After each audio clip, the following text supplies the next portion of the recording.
نظر آ رہا ہے اسکرین؟ جی ڈاکٹر صاحب نظر آ رہا ہے. ٹھیک ہے شروع کر دیتے ہیں. بسم اللہ. جی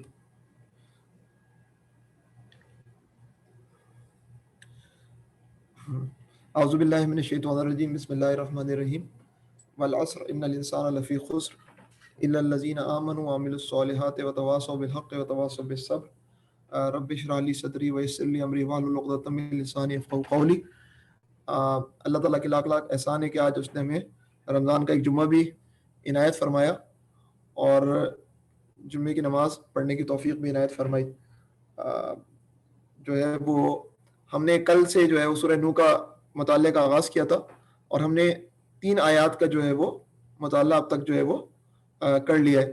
میں نے آپ کے سامنے خلاصتاً میں آپ کے سامنے کچھ چیزیں رکھ دیتا ہوں اور میرا اپنا خیال ہے میں اینیمیشن کے بغیر رکھ دیتا ہوں تاکہ جو ہے نا مجھے دکھانا نہ پڑے. میں نے ابتدائی طور پہ جو باتیں کی تھیں میں اگلے 4-5 منٹ میں آپ کے سامنے رکھ دیتا ہوں تاکہ جو افراد جو ہے نا وہ کل کی نشست میں شریک نہیں ہو پائے تھے تو وہ ان کے سامنے صورتحال آ جائے کہ کیا کیا باتیں ہوئی تھیں. تو ہم نے بات کی تھی کہ سورہ نوح سے پہلے جو ہے وہ قرآن حکیم میں سورۃ المعارج ہے اور سورۃ المعارج کے اندر جو ہے وہ بات یہ کی جا رہی ہے کہ کفار جو ہے وہ عذاب کی جلدی مچا رہے ہیں. اس کے مقابلے میں جو ہے وہ اللہ تعالیٰ فرماتے ہیں کہ آپ کو جو ہے فصبر صبرا جمیلا، آپ کو صبر کرنا ہے صبر جمیل. اور پھر صبر جمیل کے تناظر میں بظاہر ایسا لگتا ہے کہ اگلی سورۃ نوح کے اندر جو ہے وہ اس شخص کا صبر بیان کیا گیا ہے جس نے 950 سال جو ہے وہ عظیم الشان صبر کیا اور اپنی قوم تک دعوت پہنچاتے رہے. اور اس پوری دعوتی مہم کے نتیجے میں انہوں نے اپنی قوم میں سے بہت کم لوگوں کو ان کو سکسیس ملی کہ وہ جن کو جو ہے وہ کنورٹ کر سکیں، جن کو جو ہے ریورٹ کر سکیں کہ وہ مسلمان ہو جائیں دوبارہ. اور جو ہے وہ اسی کی تسلسل میں جو ہے آگے سورہ جن آئی اور سورہ جن کے اندر ہمیں ان مسلمانوں کا پتہ چلتا ہے جو کہ جنات کی سرکش جماعت میں سے مختصر جماعت جو کہ اسلام جس نے قبول کیا. ہم نے اس کے بعد جو ہے وہ طوفان نوح کے متعلق بات کی تھی کہ یہ صرف اور صرف یہودیت، عیسائیت اور اسلام کے اندر جو ہے طوفان نوح کا تصور نہیں ہے، بلکہ طوفان نوح کا تصور جو ہے وہ ہندوازم میں بھی ہے اور مصدقیت کے اندر بھی، مجوسیت کے اندر بھی موجود ہے. اس کے بعد ہم نے جو بات کی تھی وہ یہ واقعہ کب پیش آیا اور اس کے اندر ہم نے اس پہلو کو اٹھایا تھا کہ یہودیت کے ہاں زندگی کی عمر، انسانی زندگی کی عمر 7000 سال ہے اور وہ سمجھتے ہیں کہ آخری 1000 جو ہے وہ تو جو ہے وہ سب کا سکون ان کے مسائل کے آنے کے بعد کا دور ہوگا، لیکن اس کے پہلے 6000 سال کے اندر ہی انہیں نوح علیہ السلام کو بھی کہیں نہ کہیں پلیس کرنا ہے.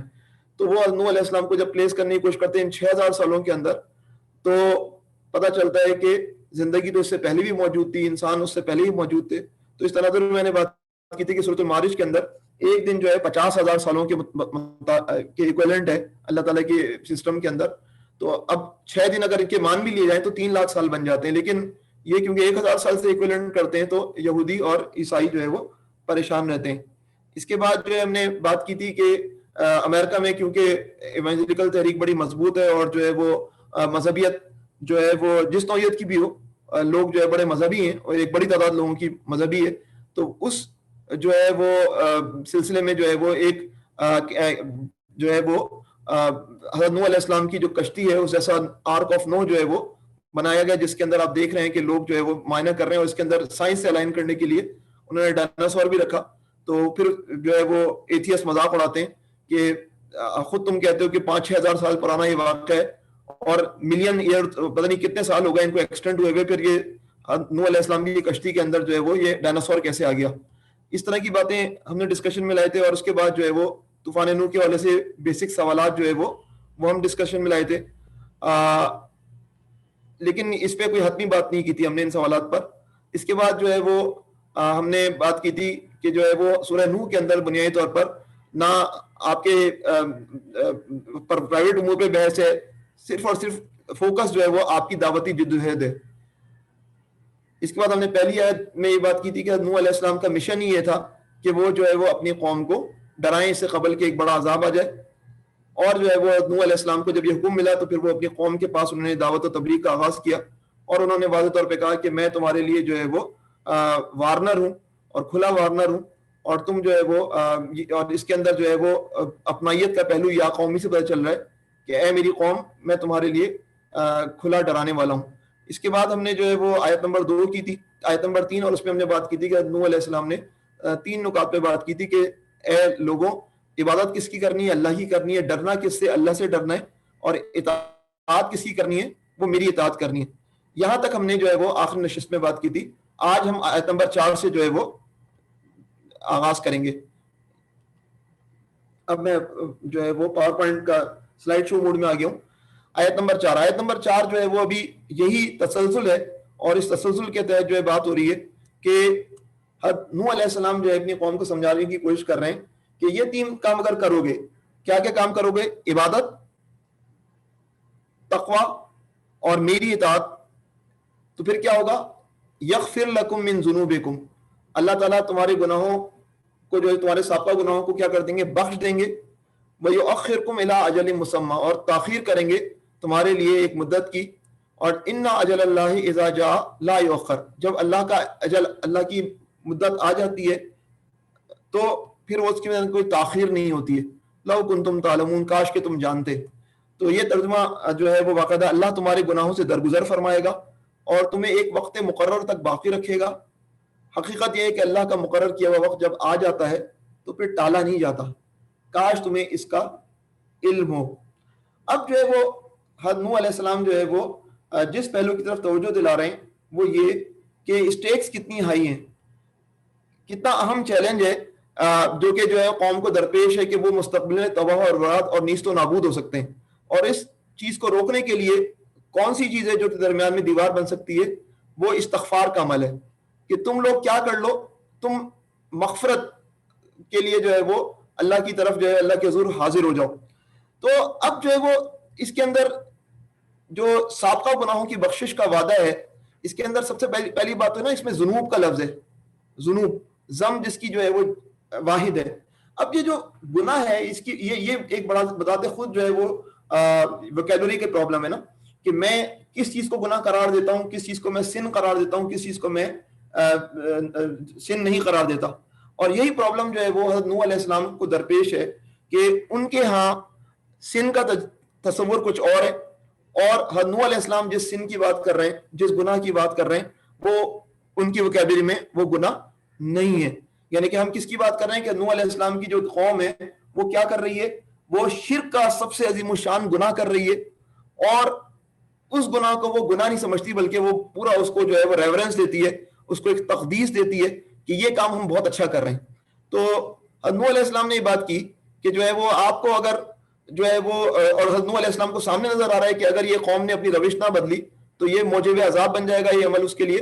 تو لیکن اس پورے پروسیس کے اندر ہمیں ایک بات یاد رکھنا چاہیے کہ یہاں پر من ذنوبکم آیا ہے. من ذنوبکم اس کا مطلب یہ بھی ہے, بعض مفسرین نے بیان کیا ہے کہ حقوق العباد پھر بھی جو ہے تمہیں ادا کرنے پڑیں گے, تمہارے سارے گناہ معاف ہو جائیں گے, لیکن اگر حقوق العباد ہیں تو وہ بہرحال جو ہے وہ تمہیں ادا کرنے پڑیں گے.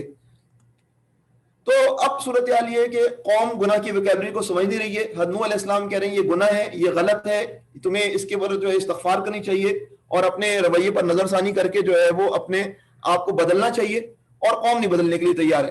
یہ چیلنج ہے, اور یہ چیلنج کل کا چیلنج تھا, یہ چیلنج نبی کریم صلی اللہ علیہ وسلم کے دور کا چیلنج تھا, اور یہ چیلنج آج کا چیلنج ہے. اگر میں جو ہے وہ کسی کو کہتا ہوں کہ بھائی تم تو جہنمی ہو, یعنی کہ اگر تم نے اپنے آپ کو نہیں بدلا تو تم میں جو ہے نا ہو سکتا ہے کہ جو ہے وہ کیا ہو کہ اگر تم یہ شرک کرتے رہے, اگر تم نے عیسیٰ علیہ السلام کو اللہ کا بیٹا مانتے رہے, اگر تم خدا کو سمجھتے رہے کہ تم موجود نہیں ہیں, اگر تم نے فلاں فلاں کام کیے, تم بتوں کی پوجا کرتے رہے, تو فائنلی تو میں یہ کہہ رہا ہوں نا کہ تمہارا انجام برا ہے. اب جب میں یہ کہہ رہا ہوتا ہوں انجام برا ہے تو لوگوں کی تو آگ لگ جاتی ہے. اچھا تو ہم جہنم میں جائیں گے, اچھا تو ہمارے ساتھ تمہارا نظریہ ہمارے متعلق یہ ہے کہ ہمارا انجام یہ ہوگا. یہ جو پریشر ہے, یہ پریشر کو بیئر کرنا آسان کام نہیں ہے. اس پریشر کو عیسائی بیئر نہیں کر سکے نا. عیسائیوں نے تصور جہنم ہی ختم کر دیا. اب تو بس یہ ہے کہ جو حضرت عیسیٰ علیہ السلام پر ایمان لائے گا وہ جنت میں ہوگا, اور جو عیسیٰ علیہ السلام پہ ایمان نہیں لائے گا بحیثیت بیٹا تو وہ بہرحال جو ہے وہ اللہ تعالیٰ تو معاف کرنے والا ہے, پھر وہ بسم ہو جائے گا, ختم ہو جائے گا. جہنم وغیرہ کو ڈیفینڈ کرنا اب اتنا زیادہ پریشر ہے سیکولر افراد کا کہ سنبھالنا مشکل ہوا ہے, اور باقاعدہ عقیدے جو ہے وہ چینج ہو رہے ہیں, اور جو ہے وہ طرح طرح کی باتوں سے جو ہے وہ انسان جو ہے وہ یعنی کہ اللہ رحمان ہے, اللہ رحیم ہے, وہ کیسے سزا دے گا, اور یہ فلاں, اور اس پورے پروسیس کے اندر جو ہے وہ باقاعدہ جو ہے وہ چیزوں کو اپنے مقام سے ہٹا کر جو ہے وہ پبلک کے لیے زود ہضم بنانے کے لیے اور قابل ہضم بنانے کے لیے بات کی جا رہی ہے. آج کے دور کے اندر کیا صورتحال ہے؟ میں کہتا ہوں یہ فلاں گناہ ہے, ایک خاتون بے پردہ ہے اور جو ہے وہ کہتی ہے یہ گناہ ہے. اگر میں بے پردگی سے باہر نکلنی ہوں تو یہ گناہ ہے. اگر میں کسی سے کہتا ہوں کہ تم سود کھا رہے ہو یہ گناہ ہے, یہ گناہ ہے. کیسے گناہ ہے یہ؟ اصل گناہ تو وہ کر رہے ہیں جو کہ جو ہے وہ لوگوں کا خون چوس رہے ہیں, وہ زمیندار اور وہ. اچھا کسی سے بھی کوئی بات کریں تو اس کے لیے جو ہے وہ جو اس کا لائف اسٹائل ہے, جو اس کے لیے نارمل بن چکا ہے, اگر ہم اس کے متعلق یہ بتائیں کہ بھائی یہ راستہ صحیح نہیں ہے, یہ راستہ تمہیں اللہ تعالیٰ کی جو ہے وہ نافرمانی کی طرف لے کر جا رہا ہے, تو جو ہے وہ یہ تو وہ صورتحال ہے جو مسلم معاشرے میں ہمیں درپیش ہے. مسلم معاشرے میں نوح علیہ السلام جس معاشرے میں تھے وہ معاشرہ تو وہ تھا جہاں پر ان کے غلط اعمال مذہبی حیثیت میں دیکھے جا رہے تھے. اگر وہ بتوں کی پوجا کر رہے تھے تو وہ سمجھ رہے تھے کہ خدا ان سے خوش ہو رہا ہے. اگر وہ جو ہے وہ بتوں کے آگے قربانی کر رہے تھے تو وہ سمجھ رہے تھے کہ اس کے نتیجے میں انہیں خدائی رحمتیں حاصل ہو رہی ہیں. تو یہ جو وہ صورتحال ہے جو کہ جو ہے وہ پرانی مذہبی جاہلیت اور مذہبی جو ہے وہ یوں سمجھیں کہ گمراہی جو ہے وہ حضرت نوح علیہ السلام کے سامنے کھڑی تھی, اور حضرت نوح علیہ السلام کو اس مذہبی گمراہی کو جو ہے توڑنا تھا. تو حضرت نوح علیہ السلام اس کیفیت کے اندر جو ہے وہ بات کر رہے ہیں کہ دیکھو تمہیں میری اطاعت کرنی ہے. حضرت نوح علیہ السلام صاحب شریعت تھے بعض مفسرین کے مطابق, اور اب جو ہے وہ شریعت کے مطابق زندگی گزارنا جو ہے وہ جب شریعت آ جائے تو اس قوم کو لازم ہے کہ وہ اس نبی کی بات مانے اور اس کے احکامات جو وہ شریعت کے لے کر آ رہا ہے اس کی جو ہے وہ پیروی کی جائے. اب صورتحال یہ ہے کہ نظر یہ آ رہا ہے کہ حضرت نوح علیہ السلام کو کہ جو ہے وہ ہر گزرنے والا دن جو ہے میری قوم کا جو ہے وہ -1 جو ہے وہ اس کی زندگی سے ہو رہا ہے. ہم سب کی زندگی کا منہا ہو رہا ہے. جو ہر گزرنے والا دن جو ہے وہ اس کا مطلب یہ ہے کہ ہمارا انجام, ہماری موت جو ہے ہم سے ہماری قریب ہوتی جا رہی ہے. لیکن ایک قومی ڈیتھ بھی ہوتی ہے, ایک نیشنل ڈیتھ بھی ہوتی ہے, قریہ کی موت بھی ہوتی ہے. ہم اس وقت جو ہے اس قریہ کی موت کی بات کر رہے ہیں یا اس قوم کی موت کی بات کر رہے ہیں جو کہ جو ہے وہ جو اس کے سامنے کھڑی ہوئی ہے, کچھ دنوں کے بعد وہ ان کے سامنے آ جائے گی. ہم دیکھتے ہیں کہ رمضان کے اندر جو ہے وہ اللہ تعالیٰ بار بار ایک بات کر رہے ہوتے ہیں کہ روزہ, رمضان میں روزہ رکھو گے تو جو ہے وہ جس نے ایمان اور احتساب کے ساتھ روزہ رکھا اس کے پچھلے گناہ معاف کر دیے جائیں گے. جس نے رمضان میں راتوں میں جو ہے قیام کیا اور جو ہے نا ایمان اور احتساب کے ساتھ اس کے گناہ سارے معاف کر دیے جائیں گے. آپ دیکھیں لیلۃ القدر میں قیام کیا ایمان اور احتساب کے ساتھ اس کے سارے گناہ معاف کر دیے جائیں گے. ہر جگہ جو ہے ایمان اور احتساب کی بات ہو رہی ہوتی ہے. اس کا مطلب کیا ہے؟ اس کا مطلب جو ہے وہ یہ ہے کہ سب سے پہلے اس بات کی ریئلائزیشن کی ضرورت ہے کہ میں کوئی گڑبڑ کر رہا ہوں, میں نے کوئی گڑبڑ کی ہے, اور یا اللہ اس گڑبڑ پر میں آپ سے مغفرت کا طلبگار ہوں. جب تک کہ انسان کے اندر یہ چیز نہیں ہوگی کہ وہ یہ سمجھے گا ہی نہیں کہ میں جو ہے وہ یہ گڑبڑ کر رہا ہوں اور میں یہ زیادتی کر رہا ہوں, میں یہ گناہ کر رہا ہوں, میں یہ نافرمانی کر رہا ہوں, تو پھر جو ہے وہ اس بات کا امکان ہے کہ اس کی مغفرت ہو.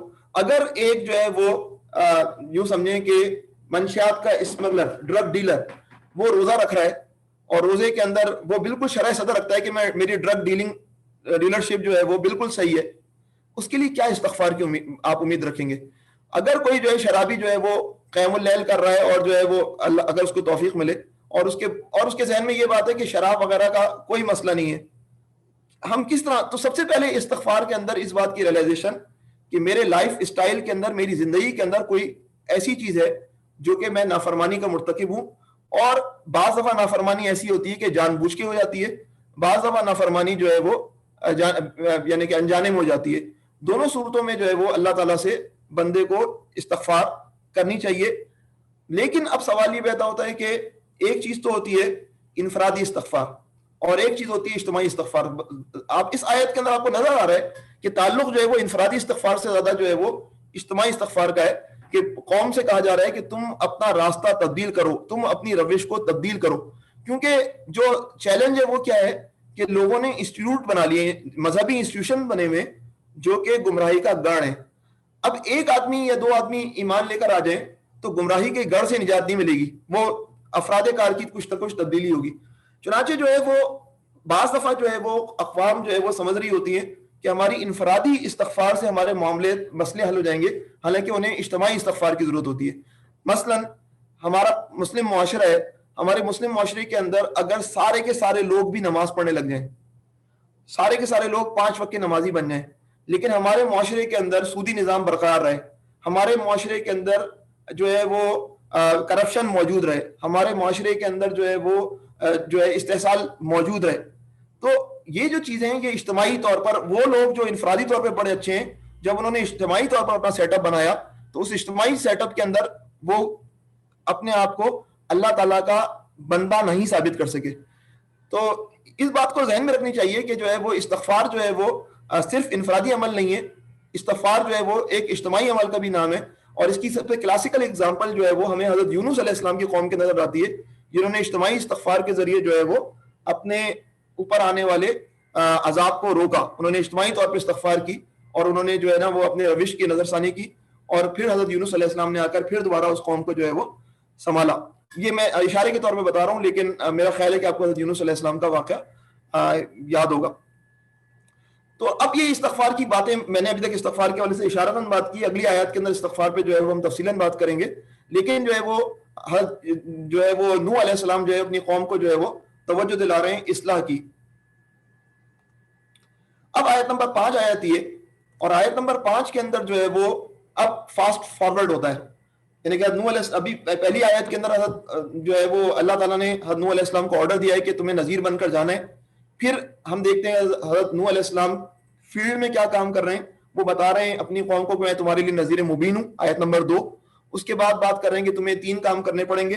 تمہیں عبادت کرنی ہے اپنے رب کی، ڈرنا ہے تو اس سے ڈرنا ہے، اور اطاعت کرنی ہے تو میری اطاعت کرنی ہے، آیت نمبر 3. اور آیت نمبر 4 میں جو ہے وہ اگر تم نے یہ 3 کام کیے تو تمہیں جو ہے نا وہ اللہ تمہیں تمہارے گناہوں کو بخش دے گا اور تمہیں جو ہے تمہاری مدت کو دراز کر دے گا، تمہاری قومی مدت کو. اب یہ تو بات ہو گئی. اب جو ہے وہ فاسٹ فارورڈ ہو رہی ہے بات، اور یہ بات ہو رہی ہے کہ نوح علیہ السلام نے 950 سال یا 900 سال یا 850 سال جتنے سال گزار دیے، اور اب جو ہے نوح علیہ السلام جو ہے وہ بات کر رہے ہیں اپنے رب سے، مناجات کر رہے ہیں. قالا، اس نے کہا، کس نے؟ نوح علیہ السلام نے کہا، ربی، اے میرے رب، انی دعوت، میں نے پکارا، قومی، اپنی قوم کو، لیلن، رات کو، ونہارا، اور صبح. اس نے عرض کیا، اے میری قوم، اے میرے رب، میں نے اپنی قوم کے لوگوں کو شب و روز پکارا. اب فاسٹ فارورڈ ہے، اب رسالت کا آخری دور آ گیا ہے. پہلے ہم رسالت کے اولین دور کے اوپر بات کر رہے تھے کہ حضرت نوح علیہ السلام نے جا کر اپنی دعوت کو شروع کیا اور یہ بات بتائی کہ تمہیں یہ 3 کام کرنے. اب یہ ایک جدوجہد ہو گئی ہے، اور جدوجہد کے بعد جو ہے وہ اب رسالت کا آخری دور ہے، جس کے اندر جو ہے وہ بات یہ ہو رہی ہے کہ حضرت نوح علیہ السلام بتا رہے ہیں اللہ تعالیٰ کو کہ میں نے کیا کیا. تو آپ حضرت نوح علیہ السلام رب کے سامنے مناجات کر رہے ہیں، رب کے آگے کارگزاری کی رپورٹ رکھ رہے ہیں کہ میں نے یہ کام یا اللہ پاک کر دیے. اب سوال صرف یہی پیدا ہوتا ہے کہ اللہ تعالیٰ بڑے مان سے سورہ نوح کے اندر حضرت نوح علیہ السلام کا یہ مکالمہ رکھ رہے ہیں کہ اللہ تعالیٰ کہ اس بندے نے اللہ تعالیٰ سے کیا کہا. کیا رب کو یہ معلوم نہیں تھا اس جدوجہد کی داستان؟ کیا 950 سال سے نوح علیہ السلام کو اللہ تعالیٰ نہیں دیکھ رہے تھے کہ وہ کیا کر رہے ہیں؟ کیا نوح علیہ السلام کو یہ بتانے کی ضرورت تھی کہ اللہ پاک میں نے یہ کام کیے؟ جبکہ اللہ تعالیٰ تو علیم و خبیر ہے، ان اللہ بکل شیء علیم، اللہ تعالیٰ کو سب کچھ معلوم ہے. پھر آخر اس بات کی کیا ضرورت تھی کہ نوح علیہ السلام کو ایسے جملے بولنے پڑے کہ اللہ پاک میں نے تو جو ہے وہ میری قوم کو صبح و شام پکارا؟ یہ انسان کے ذہن میں آتا ہے نا. اور یہی جو ہے وہ لائن آف آرگومنٹ انسان کو کہیں اور لے کر جاتی ہے. مثلا اللہ تعالیٰ کو تو سب معلوم ہے، تو پھر دعا کی کیا اہمیت ہے؟ یعنی کہ اللہ تعالیٰ تو میرے اندر جو ہے وہ نفس کے وسوسوں سے بھی واقف ہے، اللہ تعالیٰ تو میری دل کی کیفیت سے بھی واقف ہے، اللہ تعالیٰ تو میری شہرت سے بھی زیادہ قریب ہے. جب اللہ تعالیٰ سب کچھ جانتا ہے تو پھر مجھے دعا کیوں کرنی چاہیے؟ مجھے دعا نہیں کرنی چاہیے اس کا مطلب ہے. لیکن اللہ تعالیٰ کہتا ہے کہ مجھ سے دعا مانگو. اللہ تعالیٰ کا تقاضا ہے، اللہ کا حکم ہے کہ مجھ سے دعا مانگو. اللہ کو سب معلوم ہے تو پھر دعا کی اہمیت، لیکن اللہ تعالیٰ کا حکم ہے. تو اسی طرح فرشتوں کی رپورٹنگ بھی ہمیں پتہ ہے کہ فجر کے وقت کے فرشتے، عصر کے وقت کے فرشتے، اور جو ہے وہ کس حالت میں تم چھوڑ کے آئے تھے میرے بندوں کو، اور وہ ساری باتیں ہمیں پتہ ہے کہ جو ہے وہ اللہ تعالیٰ مان کریں گے فرشتوں کے سامنے کہ میرے بندے جو ہے وہ انہوں نے نہ جنت کو دیکھا نہ جہنم کو دیکھا، اور اس کے باوجود بھی ان کے اندر کیسی تڑپ ہے جنت میں جانے کی اور جہنم سے بچنے کی. یہ کیا ہے؟ یہ اللہ تعالیٰ جب علیم و خبیر ہے تو پھر اللہ تعالیٰ یہ کیوں کر رہے ہیں کہ جو ہے وہ اس طرح کی چیزوں کو غیر معمولی ویلیو دے رہے ہیں؟ ان چیزوں کو غیر معمولی ویلیو دے رہے ہیں نا، میری دعا کو ویلیو دے رہے ہیں اور کہہ رہے ہیں کہ مجھ سے دعا مانگو. فرشتوں کی رپورٹ پر مان کر رہے ہیں. اور اب حضرت نوح علیہ السلام کے متعلق ہم دیکھ رہے ہیں کہ نوح علیہ السلام جو ہے وہ اپنا جو ہے وہ پوری کارگزاری اللہ تعالیٰ کو سنا رہے ہیں. تو کیا اللہ تعالیٰ کو اس کارگزاری اور کیا کانٹینٹ جاننے کی ضرورت ہے؟ کہ اللہ تعالیٰ اس بات کے محتاج ہیں کہ یہ کانٹینٹ جانے، یا جو ہے وہ کچھ اور مسئلہ ہے؟ تو اب اسی کو میں پچھلی بشریت سے میں نے بات کی تھی اس مسئلے پہ. حضرت سلیمان علیہ السلام کو حدود نے اطلاع دی کہ ایک ملکہ سبا ہے، اور ملکہ سبا جو ہے وہ اس کے پاس عرش عظیم ہے اور زبردست قسم کا اس کا سیٹ اپ ہے.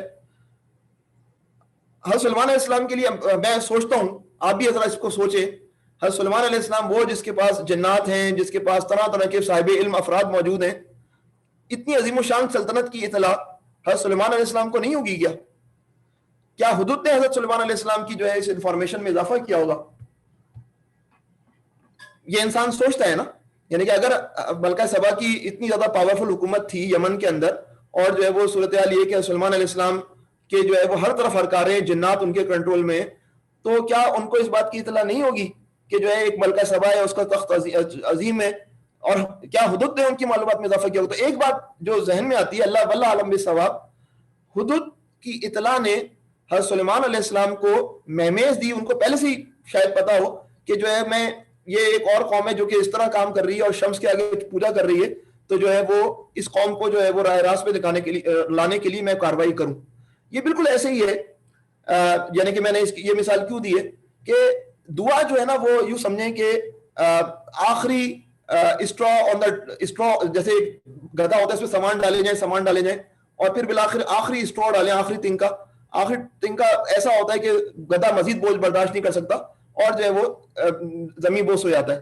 تو بالکل ایسی ہی صورتحال جو ہے وہ یہ ہوتی ہے کہ اللہ تعالیٰ تو سب کچھ کر سکتے ہیں، لیکن جب بندہ جو ہے وہ دروازے پہ دستک دیتا ہے تو دروازہ اس کے لیے کھلتا ہے. بندہ جب تقاضا کرتا ہے تو اس کے لیے جو ہے وہ رحمتیں جو ہے اس کے اوپر نازل ہوتی ہیں. ویسے بھی رحمتیں نازل ہو رہی ہوتی ہیں، لیکن بعض معاملات میں اللہ تعالیٰ حضور اکرم صلی اللہ علیہ وسلم نبی دعا مانگ رہے ہیں یا اللہ پاک اسلام کو تقویت دے، عمر بن خطاب کے ذریعے یا عمر بن حشام کے ذریعے. یہ باقاعدہ دعا مانگی نہیں ہے. کیا اللہ تعالیٰ کو معلوم نہیں تھا کہ عمر بن خطاب اگر ایمان لے آئیں گے تو؟ لیکن ایک پروسیس ہے جس کے اندر جو ہے وہ بندے کا رب سے کنیکشن ہوتا ہے، اور اس کنیکشن کے نتیجے میں بندہ بھی غور و فکر کرتا ہے کہ میری ترجیحات کیا ہیں، میری ترجیحات کیا ہونی چاہیے، اور جو ہے وہ مجھے اپنے رب سے کیا مانگنا چاہیے. جب وہ اس کے نتیجے میں وہ فوکس ہوتا ہے اور اس فوکس کے نتیجے میں اس کی کارکردگی میں اضافہ ہوتا ہے. تو دعا جو ہے وہ اللہ تعالیٰ کو علم دینے کے لیے نہیں، بلکہ دعا جو ہے وہ اللہ تعالیٰ کی رحمتوں کی کو متوجہ کرنے اور اپنے آپ کو فوکس کرنے کے لیے ہوتی ہے. اسی طرح جو ہے وہ رب کے آگے کارگزاری کی رپورٹ حضرت نوح علیہ السلام اس وقت پیش کر رہے ہیں کہ میرے رب یہ میں نے کام کیا. پہلی آیت آ رہی ہے. تو اس کارگزاری کی رپورٹ کے نتیجے میں صرف وہ اللہ تعالیٰ کو ہی بیان نہیں کر رہے، بلکہ وہ صدق دل سے اپنا ایمان اور احتساب کا بھی جائزہ لے رہے ہیں کہ میں نے کیا کام کیا. اور جو ہے وہ یہ جو چیز ہے یہ کسی موقع پر بھی جو ہے وہ انسان کو جو ہے وہ جب وہ اپنے رب کے آگے بات کر رہا ہوتا ہے تو وہ اس کا رب جانتا ہے اور وہ بندہ جانتا ہے کہ اس وقت جو ہے وہ انسان جو ہے بالکل سچے دل سے اپنے نفس کا جو ہے وہ احتساب کر رہا ہوتا ہے. تو یہاں پر یہی بات ہوتی ہے کہ ہمارے لیے اس پہ کیا ہے پوائنٹ کہ حضرت نوح علیہ السلام اگر یہ کام کر رہے ہیں تو کیونکہ وہ رسول تھے، کیونکہ ان کو یہ اسائنمنٹ تھی، اس وجہ سے انہوں نے کام کیا. ہماری کوئی ذمہ داری نہیں ہے. ہماری قوم جس بدترین جو ہے وہ ذلت کے گڑھے میں گرفتار ہے، اس کے اندر ہمارا کیا رول ہونا چاہیے، یہ بہرحال جو ہے وہ ہمارے لیے سوچنے کے لیے بات ہے. ورنہ پھر یہ سورہ نوح یا پھر یہ کوئی بھی سورت جو ہے وہ کیا ہو جاتی ہے، وہ ہوتی ہے یوں سمجھیں کہ ہاں ایک دور تھا جس کے اندر ایک ہسٹوریکل ڈاکومنٹ بن جاتی ہے جس کے متعلق ہم بات کر رہے ہوتے ہیں کہ حضرت نوح علیہ السلام نے یہ فلاں فلاں کام کیا تھا، اور اپنے متعلق ہم یہ نہیں سوچتے کہ ہمیں کیا کام کرنا تھا. تو حضرت نوح علیہ السلام اگر ہمارے لیے اسٹینڈرڈ ہے، جس طرح کے تمام انبیاء کا جو جدوجہد ہے وہ ہمارے لیے ایک اسٹینڈرڈ ہے، ہمارے لیے معیار ہے، تو اس سے ہمیں یہ پتہ چلتا ہے اس آیت سے کہ دعوت کا عمل کوئی پارٹ ٹائم جاب نہیں ہے. دعوت کا عمل کوئی پارٹ ٹائم جاب نہیں ہے، یہ فل ٹائم جاب ہے. قومی لیلم و نہارا، کہ مجھے راتوں کو بھی اپنی قوم کو پکارنا ہے اور دن کو بھی اپنی قوم کو پکارنا ہے. لیکن اب سوال یہ پیدا ہوتا ہے کہ فل ٹائم جاب کا مطلب کیا ہے؟ کیا نوح علیہ السلام کوئی جاب نہیں کرتے تھے؟ کیا نوح علیہ السلام کا کوئی پروفیشن نہیں تھا؟ وہ کس طرح جو ہے وہ کماتے تھے؟ وہ کس طرح جو ہے اپنے گھر والوں کے معاملات کو سنبھالتے تھے؟ اس کا مطلب یہ ہے کہ نوح علیہ السلام جب یہ بات کہہ رہے ہیں کہ رات اور دن میں جدوجہد کرتا تھا، تو اس کا مطلب یہ ہے کہ وہ جو پاسبل ٹائم ہے جو کہ ضروری طور پر انسان کو زندگی گزارنے کے لیے کچھ ایکٹیویٹیز کرنی پڑتی ہیں، اس کے بعد جو ٹائم ہوتا ہے اس کو جو ہے وہ لگاتا ہے اللہ تعالیٰ کی راہ میں. اور حضرت نوح علیہ السلام کو بھی سونا ہوتا تھا، تو اب وہ سو کر جب اٹھیں گے تو ہی وہ کام کریں گے نا. سوتے ہوئے تو لیلا و نہارا کا مطلب اگر آپ یہ کہہ رہے ہیں کہ 24 hours 7 days a week and 24 hours جس طرح کے آج کل کے ویب سرورز ہیں، تو یہ اس کا مطلب یہ نہیں ہے. تو اس میں رات کو مقدم رکھا گیا، لیل پہلے آ رہی ہے، نہار بعد میں آ رہی ہے. پرانے زمانے کی راتوں اور آج کی راتوں میں بہرحال فرق ہے. سعودی الیکٹرک ہے، کے الیکٹرک ہے، انہوں نے ہماری راتوں کو روشن کر دیا. پہلے راتیں ایسی روشن نہیں تھیں، تو جب ہماری راتیں روشن نہیں تھیں تو جو ہے وہ اس موقع پر جو ہے وہ دعوت دینا زیادہ مشکل ہو جاتا ہے. آج تو ایسا لگتا ہے کہ رمضان کے دنوں میں سعودی جو ہے وہ افطار کے بعد جاگتے ہیں اور فجر تک جاگتے ہیں، اور پھر ان کا سونے کا ٹائم جو ہے وہ شروع ہوتا ہے. یہ ایک یوں کہہ لیں کہ کلائمیٹ اور موسم کی ریکوائرمنٹ بھی بعض دفعہ ایسی بن جاتی ہیں، اور بعض دفعہ جو ہے وہ انسان جو ہے وہ اپنے آپ کو آسانی دینے کے لیے خود اس طرح کا ماحول بناتا ہے. لیکن بہرحال نوٹ کرنے والی بات یہ کہ رات کو مقدم رکھا گیا اور دن کو جو ہے وہ کیا کیا گیا، بعد میں رکھا گیا. ایک اور بات نوٹ کرنے کی، جیسے حضور اکرم صلی اللہ علیہ وسلم کے دور کے اندر راتوں کو سفر ہوتا تھا. رات کی جو ٹھنڈک ہوتی تھی اس کے اندر وہ سفر زیادہ سے زیادہ کر لیتے تھے جتنی زیادہ، اور اس کے بعد جو ہے وہ خیمے لگا کر یا کچھ کر کے سائے کا بندوبست کر کے وقت گزارتے تھے. یہ بھی ایک جو ہے وہ ایٹیٹیوڈ ہے. تو اس کا مطلب یہ ہے کہ رات کو بھی جو ہے وہ دعوت کی گنجائش نکل آتی ہے، اور حضرت نوح علیہ السلام یقیناً ان راتوں کے جو ہے وہ فوائد سے بھی فائدہ اٹھا رہے ہوں گے، دعوتی فوائد. بہرحال حضرت نوح علیہ السلام نے یہ بات کی، جب ہم یہ کہہ رہے ہیں کہ اے میرے رب میں نے اپنی قوم کے لوگوں کو شب و روز پکارا، تو اس کا مطلب یہ ہے کہ یہ 950 سال جو ہیں یہ جس موقع پر بھی آپ نے یہ مناجات کر رہے ہیں، گفتگو کر رہے ہیں اپنے رب سے، یہ ہر موقع پر انہوں نے چاہے وہ ہلکے ہوں چاہے وہ بوجھل ہوں، انہوں نے یہ کام بغیر کسی سستی اور بغیر کسی کوتاہی کے کیا، اور وہ اپنے رب کو اس پہ گواہ بنا رہے ہیں. تو اس کا مطلب یہ ہے کہ یہ 950 سال اگر دیکھے جائیں گے تو یہ 950 سال یقیناً ایسے ہی ہوں گے جس کے اندر ان کی جدوجہد جو ہے وہ ہمارے لیے جو ہے وہ رول ماڈل کے طور پر سامنے آتی رہے گی. تو یہ آیت نمبر 5 میں حضرت نوح علیہ السلام نے اللہ تعالیٰ سے یہ گفتگو کی. اب آگے حضرت نوح علیہ السلام اپنے جو ہے وہ اپنے رب سے کیا بات کرتے ہیں.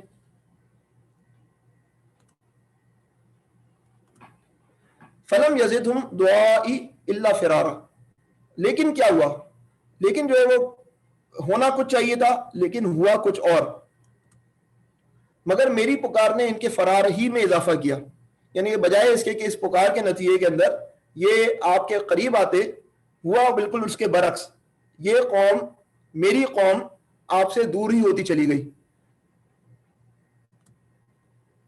یہ جس طرح آج کل ہمارے ذہن میں ہوتا ہے، لڑکوں کے سامنے کوئی بزرگ آ رہے ہوتے ہیں، بزرگ جو ان کو کچھ سمجھانا چاہ رہے ہوتے ہیں تو بچے جو ہیں وہ فرار ہو جاتے ہیں. یہ صاحب آ رہے ہیں، اب ان کا آواز شروع ہوگا، بھاگو یہاں سے. ہم یہ اس طرح کی باتیں جو ہے وہ سن رہے ہوتے ہیں کہ یہ صاحب پھر شروع ہو جائیں گے، ہمارا آدھا گھنٹہ پی جائیں گے وغیرہ وغیرہ. یہ فرار کس چیز سے فرار تھا؟ کیا نوح علیہ السلام سے فرار تھا؟ نوح علیہ السلام سے فرار سے بڑھ کر یہ حقیقت سے فرار تھا. آگے آنے والی مصیبت جو ہے وہ ٹلے گی نہیں. آپ جو ہے وہ کبوتر جو ہے وہ اپنا منہ چھپا لے، ڈال دے، اور جو ہے وہ سمجھے کہ بلی نہیں آئے گی، بلی جو ہے وہ آ کر رہے گی اور کبوتر کو کھا لے گی. تو حقیقت سے فرار تھا یہ، جو کہ جو ہے وہ یہ لوگ جو ہے وہ کرنا چاہ رہے تھے، اور حقیقت سے فرار جو ہے وہ ممکن نہیں ہے. اب ذہن میں یہ آتا ہے کہ لیلن و نہارا، حضرت نوح علیہ السلام کی قوم کا لائف اسٹائل کیا تھا. حضرت نوح علیہ السلام کے دور کے اندر جو ہے زندگی کس نوعیت کی بسر کر رہی تھی.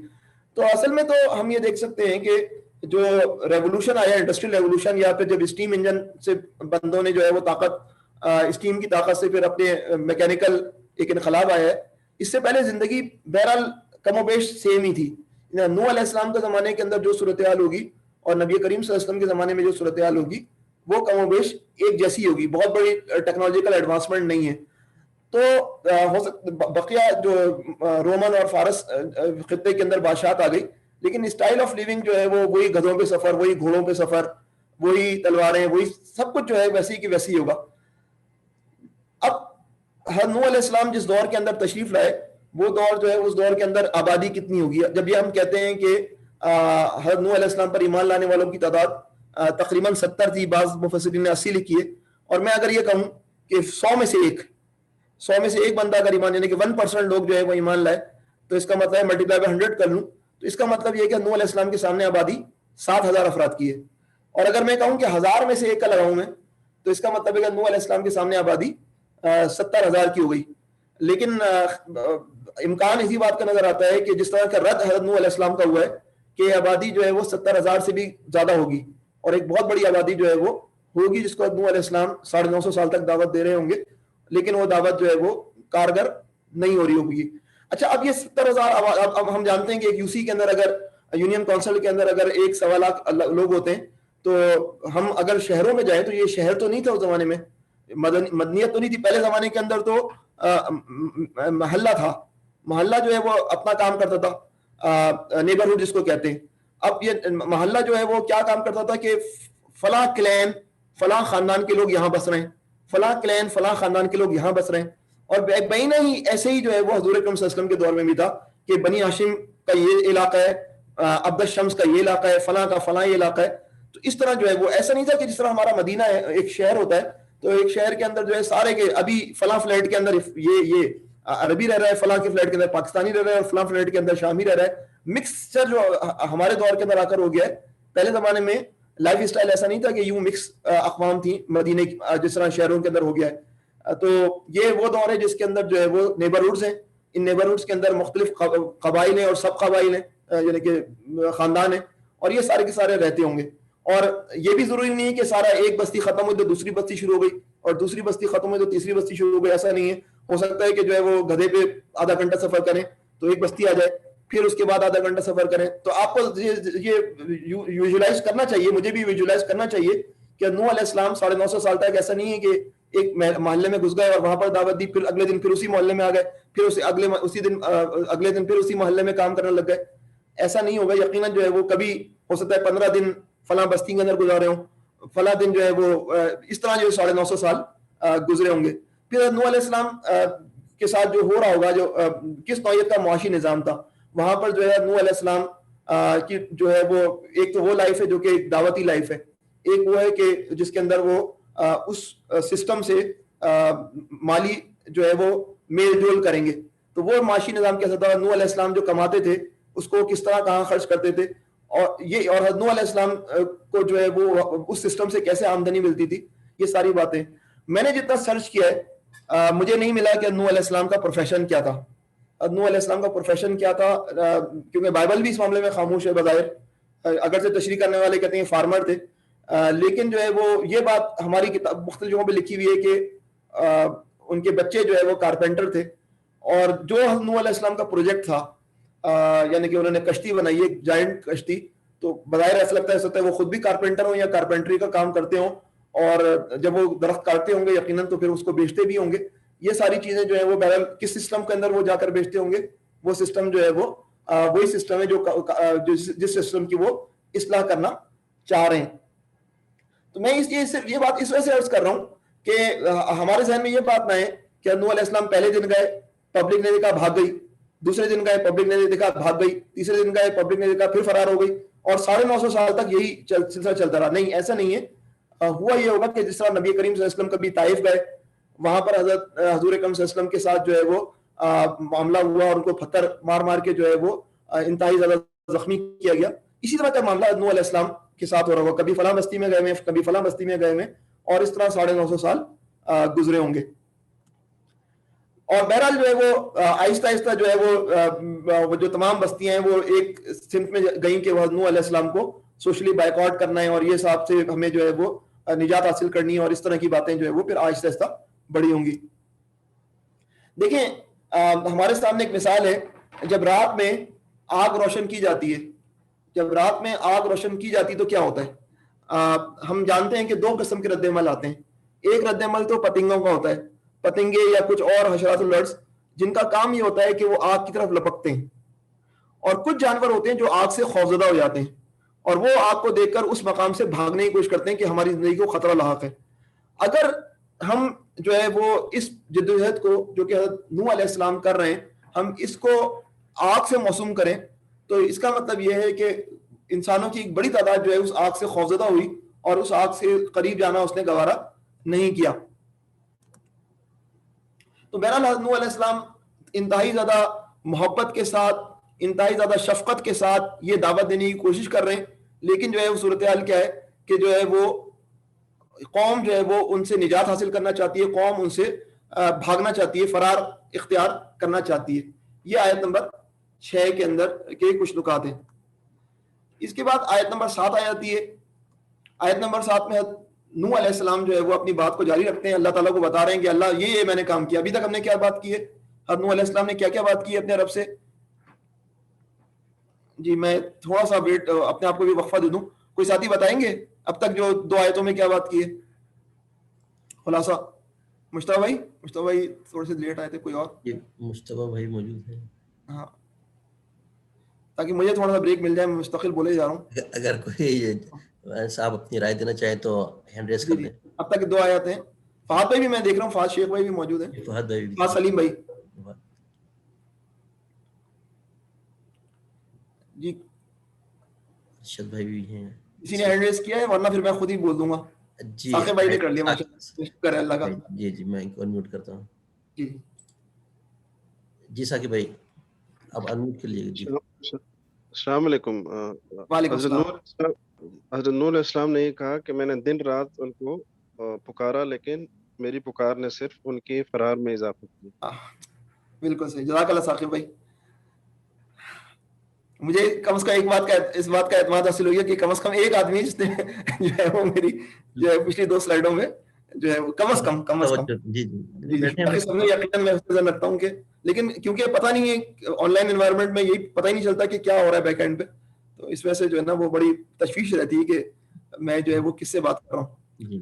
تو آیت نمبر 7 آ گئی. آیت نمبر 7 میں اللہ تعالیٰ سے نوح علیہ السلام کہتے ہیں اعوذ باللہ من الشیطان الرجیم وَإِنِّي كُلَّمَا. زاہد بھائی نے بات اٹھایا بھائی، زاہد بھائی کچھ کہنا چاہ رہے ہیں. رضوان بھائی زاہد بھائی کو بھی ذرا. جی میں دیکھتا ہوں. زاہد بھائی جب بھی کچھ کہتے ہیں تو جی زاہد بھائی آپ انمیوٹ کر لیں. جسٹ شعیب بھائی سے کہنا ہے کہ ہم ہمتن گوش ہیں، بس کچھ ایکسٹرا ایڈ کرنے کو نہیں ہے، اس لیے ہینڈ ریز نہیں کیا. تو آپ مطمئن رہے ہیں شعیب بھائی انشاءاللہ. ہمتن گوش اس کا مطلب ہے آپ کا پورا تن، آپ کا پورا جسم کان بنا ہوا ہے اس وقت نا. بس میں نے جیسے لفظ سنا ہوا ویسے کہتی. جی بالکل صحیح بات ہے. جزاک اللہ خیر. حاضر ہیں یعنی حاضر ہیں شعیب بھائی انشاءاللہ. جی بالکل جزاک اللہ، بہت بہت شکریہ زاہد بھائی، حوصلہ افزائی کا شکریہ. اچھا آیت نمبر 7 وَإِنِّي كُلَّمَا دَعَوْتُهُمْ لِتَغْفِرَ لَهُمْ جَعَلُوا أَصَابِعَهُمْ فِي آذَانِهِمْ وَاسْتَغْشَوْا ثِيَابَهُمْ وَأَصَرُّوا وَاسْتَكْبَرُوا اسْتِكْبَارًا. اور جب بھی میں نے ان کو بلایا، وَإِنِّي كُلَّمَا دَعَوْتُهُمْ جب بھی میں نے ان کو بلایا، ہوا کیا؟ لِتَغْفِرَ لَهُمْ تاکہ تو انہیں معاف کرے اللہ پاک، تاکہ آپ کی مغفرت ان کو حاصل ہو جائے. جَعَلُوا أَصَابِعَهُمْ فِي آذَانِهِمْ تو انہوں نے کانوں میں انگلیاں ٹھوس لیں. بیزاری کی انتہا ہے نا، کانوں میں انگلیاں ٹھوس لیں. وَاسْتَغْشَوْا ثِيَابَهُمْ اور اپنے کپڑوں سے منہ ڈھانک لیے. وَأَصَرُّوا اور اڑ گئے، اصرار کیا، اپنی روش پر اڑ گئے. وَاسْتَكْبَرُوا اسْتِكْبَارًا اور بڑا تکبر کیا. یہ کسی بھی داعی کے لیے بالکل جو ہے وہ غیر معمولی صورتحال ہو جاتی ہے کہ وہ بیچارہ اسے کہا جا رہا ہے کہ تمہیں یہ کام کرنا ہے، اور سامنے والی پارٹی، سامنے والے لوگ اس کی بات کو سننے کے لیے آمادہ نہیں ہیں، اور سامنے والے لوگ اس کو سننے کے لیے آمادہ نہیں ہیں، بلکہ وہ ایکسپلیسٹلی اس بات کو ظاہر کر رہے ہیں کہ میں آپ کی بات کو سننا نہیں چاہتا، آپ رخصت ہو جائیے میرے سامنے سے. یعنی کہ کوئی جینٹل مین، اگر کوئی شریف آدمی جو ہے وہ کسی جگہ جائے اپنی بات کرنے کے لیے اور اس کے سامنے سارے کے سارے لوگ انگلیاں ٹھوس لیں اور کچھ لوگوں کی طرف نظر اٹھائے تو وہ اپنے کپڑے اپنے منہ پہ ڈال لیں، چہرے ڈھانپ رہے تاکہ ہم نظر نہ آئیں، وہ بندہ تو خود شرمندہ ہو جائے گا. یہ اللہ پاک میں کدھر آ گیا، یہ کیا، یہ میں غلط ہوں یا یہ لوگ غلط ہیں، خود انسان سوچ میں پڑ جائے گا. نوح علیہ السلام کے ساتھ یہ عمل ایک طویل عرصے، سینچریز یہ عمل ہوتا رہا، اور نوح علیہ السلام نے اس عمل پر جو ہے وہ صبر کیا اور صبر جمیل کیا. تو یہ پرابلم کیا تھی؟ کیا یہ ناسمجھی؟ اس آیت میں پتہ چل رہا ہے کہ ناسمجھی ان کا مسئلہ تھی ہی نہیں. اس آیت میں ناسمجھی پرابلم یعنی کہ یہ اگنورینس کا مسئلہ ہے ہی نہیں، یہ مسئلہ ہے استکبار کا، ایروگینس کا مسئلہ ہے. ان کے اندر تکبر آ گیا اور تکبر جب آ جاتا ہے تو انسان پھر اس بات پر غور و فکر کرنے سے معذور ہو جاتا ہے کہ جو ہے وہ بھی غلط ہو سکتا ہے. یہ تکبر اس نے جو ہے وہ ابلیس جیسے معزز، یعنی کہ ایک زمانے میں تو معزز تھا نا، جو جن کو جو ہے وہ کہاں سے کہاں گرا دیا. تکبر کی بنیاد پر اسے نظر آیا کہ گڑبڑ میں نے نہیں کی، اللہ تعالیٰ نے کی. تکبر کی بنیاد پر اس کو یہ نظر آنا شروع ہوا نا کہ جو ہے وہ یہ انسان مٹی سے بنا ہوا انسان، میں آگ سے بنی ہوئی مخلوق، میرے اندر اتنی صلاحیتیں، اس کے اندر کچھ صلاحیتیں نہیں، اس کو کیسے خلیفہ کے لیے چن لیا؟ اللہ تعالیٰ نے غلطی کی ہے، نعوذ باللہ، اور میں ثابت کروں گا اس غلطی کو. اور یہی پوری داستان ہے انسانیت کی. تو ان کا بھی یہ معاملہ تھا کہ ان کے اندر بھی تکبر کا مرض آ گیا ان کے اندر، اور اس تکبر کے مرض کے اندر انہوں نے مس بہیو کرنا شروع کیا. اور اس مس بہیویئر کی صورتحال جو ہے یہ نظر آ رہی ہے کہ انہوں نے کانوں میں جو ہے وہ انگلیاں ٹھونس لیں اور کپڑے اپنے چہروں میں ڈالنا شروع کیے تاکہ حضرت نوح علیہ السلام سے فیس ٹو فیس مکالمہ کرنے کی نوبت نہ آئے. اب مغفرت کی طرف پکار کی قبولیت کا مطلب جو آج کیا جا رہا ہے وہ غلط ہے. مغفرت کی طرف پکار یعنی کہ حضرت نوح علیہ السلام جو ہے وہ اگر یہ کہہ رہے ہیں کہ تم مغفرت کی پکار کو قبول کر لو، اس پکار پر اگر عمل کر لو گے کہ تم مغفرت کے قابل ہو جاؤ، تو اس کا مطلب کیا ہے؟ اس کا مطلب یہ ہے کہ جو حضرت نوح علیہ السلام کی قوم آج کر رہی ہے وہ غلط ہے، اور وہ اس بات کو تسلیم کرنے کے لیے تیار نہیں ہے کہ ہم کوئی غلط کر رہے ہیں. ہم بالکل صحیح کر رہے ہیں، ہمارا سسٹم بالکل صحیح بنیادوں پر استوار ہے، ہماری مذہبی اور ہماری معاشرتی جو لائف ہے، لائف اسٹائل، وہ سب کچھ درست ہے. اور اگر ہم نے اس بات کو تسلیم کر لیا، اس دعوت کو کہ مغفرت کی طرف اپنے آپ کو لے کر جائیں، تو اس کا مطلب ہے کہ آج ہم غلط ہیں. تو اب حضرت نوح علیہ السلام کے ساتھ چیلنج کیا درپیش ہوگا کہ ان کو ڈائلاگ کا موقع ہی نہیں مل پا رہا، سنجیدہ ڈائلاگ کا موقع ہی نہیں مل پا رہا. آج کے دور کے اندر جو ہے وہ، جب میں جاپان میں تھا تو مجھے یاد ہے کہ اب جو ہے وہ ٹرین کے اندر سفر کرنا ہوتا تھا. اب ٹرین کے اندر ادھر جاپانی بیٹھا ہوا ہے، ادھر بھی جاپانی بیٹھا ہوا ہے، دائیں طرف بھی جاپانی، بائیں طرف بھی، آگے بھی جاپانی بیٹھا ہوا ہے، سامنے بھی جاپانی بیٹھا ہوا ہے. اب جو ہے وہ دائیں طرف دیکھیں اس سے بات کرنے کی کوشش کریں، وہ کتاب لے کر بیٹھا ہوا ہے. بائیں طرف دیکھیں تو اس نے کان میں ہیڈ فون لگایا ہوا ہے اور وہ کچھ سن رہا ہے. سامنے دیکھیں تو سامنے والا جو ہے کسی اور سرگرمی میں مشغول ہے. یعنی کہ آج کے دور کے اندر تو کسی سے ڈائلاگ کرنا، یعنی کہ اب ان کے اندر تکبر وغیرہ کی بات نہیں کر رہا میں، لیکن جو جدید دور کے اندر جو ڈیوائسز آ گئی ہیں یا پھر ٹرینڈز آ گئے ہیں، اس کی بنیاد پر آپ کا پڑوسی سے گفتگو کرنا بھی بڑا مشکل ہو گیا ہے کہ جو ہے وہ سفر کے دوران کہ اس سے میں کیا بات کروں. لیکن اگر جو ہے وہ موقع مل جائے تو پھر موقع کو استعمال کرنا چاہیے، اور لیلن و نہارا کے مصداق اپنی دعوت کو کسی نہ کسی طرح دوسرے انسان تک منتقل کرنے کی کوشش کرنا چاہیے. تو نوح علیہ السلام کے ساتھ چیلنج جو تھا وہ یہ تھا کہ وہ ٹھیک ہے، وہ کچھ بھی نہیں کر رہے، وہ جس کو انگریزی میں کہا جاتا ہے کہ لک بزی ڈو نتھنگ. تو وہ صورتحال تھی کہ جو ہے وہ نوح علیہ السلام کو موقع نہیں مل پا رہا تھا کہ وہ ان سے کوئی سنجیدہ ڈائلاگ کر سکیں اور ان کو جو ہے وہ دعوت دے سکیں. یہ صورتحال جو ہے وہ مفسرین نے اپنی کتابوں میں لکھا ہے کہ یہ صورتحال تھی کہ کیونکہ نوح علیہ السلام نے 950 سال گزارے، تو اس کا مطلب یہ نہیں کہ نوح علیہ السلام ایکسیپشنل کیس تھے کہ ان کی عمر بہت زیادہ تھی اور دوسری قوم کی عمر جو ہے 60 سال تھی، دوسری قوم کے دیگر افراد کی عمریں بھی لمبی تھی. اگر ہر 25 سال بعد ایک نسل پیدا ہو جاتی ہے تو آپ خود تصور کر سکتے ہیں کہ جو مخالفین تھے ان کے بچے ہی بڑے ہو رہے ہوں گے، اور وہ اپنے بچوں کو نصیحت کرتے تھے کہ اس شخص کی بات نہیں سننا. پھر وہ دادا بن جاتا تھا اور وہ جو بچہ تھا وہ بڑا ہو جاتا تھا، وہ اپنے بچے کو نصیحت کرتا تھا کہ جو ہے نوح علیہ السلام کی بات نہیں سننا. اور اس طرح کئی نسلیں ہیں جو کہ اپنی نیچے والوں کو نصیحتیں کر رہی ہیں کہ اس شخص کی بات کو نہیں سننا. نسل در نسل نصیحت، اور حضرت نوح علیہ السلام کو موقع نہیں مل رہا ہے. ایسا زبردست فضا مل گئی ہے، فضا بن گئی ہے کہ جو ہے جس کے اندر جو ہے وہ باقاعدہ بزرگوں کی، جو زندہ بزرگ ہیں، ان کی نصیحتیں شامل حال ہیں کہ اس شخص کی بات کو سن کر نہیں دینا. اور ایک تکبر کا عنصر ہے جو کہ جو ہے چلا جا رہا ہے. یہ بالکل ایسے ہی ہے جیسے کہ قرآن کے ساتھ جو ہے کیا گیا. قرآن کے حوالے سے یہ بات طے کر لی گئی کہ یہ بہت زیادہ خطرناک ہے ہمارے نظام کے لیے. تو ان لوگوں نے جو ہے کفار نے پلاننگ یہ کی کہ لا تسمعوا لہذا القرآن، اس قرآن کو سننا نہیں ہے، اور جب قرآن پڑھا جائے تو اس وقت شور و غل کر دینا ہے تاکہ قرآن کی بات ہی جو ہے وہ ہوا میں تحلیل ہو جائے. تو یہ اور اس وقت وہ بھی کہتے تھے کہ ہم بھی کانوں میں انگلیاں ٹھوسنے کس طرح قرآن کی آواز ہمارے کانوں میں نہ جائے. آج کے دور کے اندر بس فرق یہ واقع ہو گیا ہے کہ ایک تو ہوتا ہے نا جبر، اور ایک ہوتا ہے کہ جو ہے وہ انتہائی زیادہ خوبصورت انداز میں کسی دعوت کو کل کر دیا جائے. آج کے دور کے اندر دعوت کو کل کرنے کے لیے جدید ڈیوائسز ہیں، جدید ڈرامے ہیں، جدید کارٹون ہیں، اور اس پورے پروسیس کے اندر انسان ایسا پھنسا ہوا ہے کہ بہت ساری آوازوں میں ایک آواز جو ہے وہ حق کی آواز بھی ہے, اور اس کو ٹریس کرنا جو ہے وہ ایک انسان کے لیے مشکل ہو جاتا ہے. بہرحال حضرت نوح علیہ السلام جو ہے وہ ایک اولو العزم رسول تھے, جو 5 اولو العزم رسول ہیں ان میں سے عزم والے رسول تھے. ان کے ساتھ یہ انتہائی زیادہ حوصلہ شکن صورتحال تھی, لیکن انہوں نے اپنے محاذ کو نہیں چھوڑا.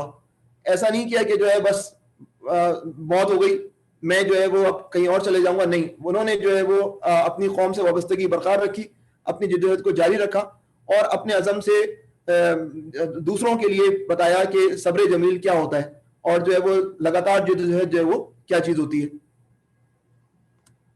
اب ہم آیت نمبر 8 پہ آ جاتے ہیں.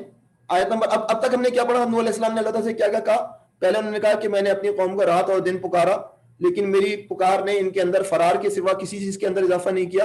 اور جب میں نے انہیں پکارا کہ اپنے رب کی مغفرت حاصل کرو, تو انہوں نے اپنے کانوں میں انگلیاں ٹھوس لیں اور اپنے چہروں پر کو کپڑوں سے ڈھانکنے لگے اور اپنی روش پر اڑ گئے اور زبردست قسم کا تکبر کیا.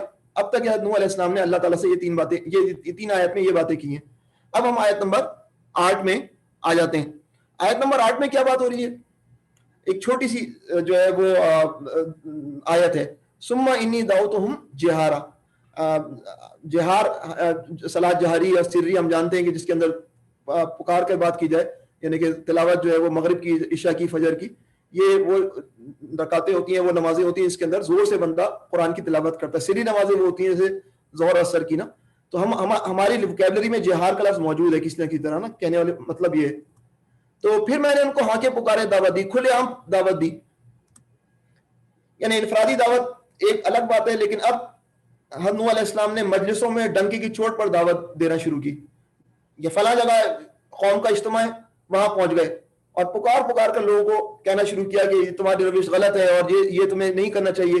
یقیناً نوح علیہ السلام کے ساتھ ان کی ٹیم بھی جو ان کے ساتھ ہوں گے, کچھ نہ کچھ لوگ کام کرتے ہوں گے, لیکن ابھی یہ جو ہے وہ صیغہ واحد کے اندر, اور یعنی کہ ایک واحد فرد کی جو ظاہر نظر آ رہی ہے کہ مجلسوں میں ڈنکی کی چوٹ پر آپ جو ہے وہ دعوت دینے لگے.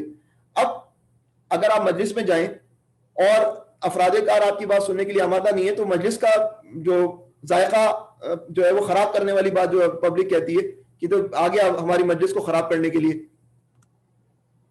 لیکن آپ نے جو ہے وہ اس پورے پروسیس کے اندر جدوجہد کرنے کی کوشش کی اور جو ہے وہ دعوت کی طرف لوگوں کو متوجہ کرنے کی کوشش کی. نبی کریم صلی اللہ علیہ وسلم نے یہی اسٹریٹجی اپنائی. اوقاس کے میلے میں چلے جاتے تھے, وہاں پر جو ہے وہ لوگوں سے جو ہے وہ پکار کر جو ہے بتانے کی کوشش کرتے تھے کہ یہ ہو گیا اور تمہیں یہ کرنا چاہیے. جس طرح جو ہے وہ نبی کریم صلی اللہ علیہ وسلم کو موقع ملتا تو اجتماعی طور پر بھی جو ہے دعوت دینے کی کوشش کرتے. آج بھی جو ہے وہ ایک طریقہ تو یہ ہے کہ جو ہے وہ انفرادی طور پہ لوگوں کو دعوت دی جائے, ایک طریقہ یہ ہے کہ بڑے پیمانے پر جو ہے لوگوں کو کھلے عام دعوت دینے کی کوشش کی جائے. ان کی مجلسوں کے اندر, ان کے بڑے بڑے جہاں پر مجموعے ہوتے ہیں, مجمع, تو اس میں جا کر بات کی جائے. بہرحال جب آپ انفرادی طور پر ملاقات کر رہے ہوتے ہیں, اور انفرادی رد عمل ایک چیز ہوتی ہے, لیکن جب اجتماعی رد عمل ہوتا ہے تو وہ بڑا خوفناک ہوتا ہے. ایک بڑا 5 افراد یا 10 افراد ہیں, آپ نے ان کو دعوت دی, صرف ایک آدمی نے گڑبڑ کر دی تو سارا مسئلہ 10 کے 10 جو ہیں وہ وہی باتیں کرنا شروع کر دیں گے, اور پھر جو ہے وہ 10 کی طرف سے آپ کو اکٹھا رد عمل آتا ہے. تو اجتماعی دعوت کے اندر یعنی کہ یہ پرابلم ہوتی ہے کہ جو ہے وہ ایک کوئی ٹرینڈ سیٹ کر دے, ایک نے پتھر مارا تو سارے پتھر مارنے لگیں گے, ایک نے جو ہے گالی دینے شروع کی تو سارے گالی دینے لگیں گے. یہ ساری باتیں جہار کی دعوت کے اندر جو ہے وہ سامنے آنے کا امکانات رہتے ہیں.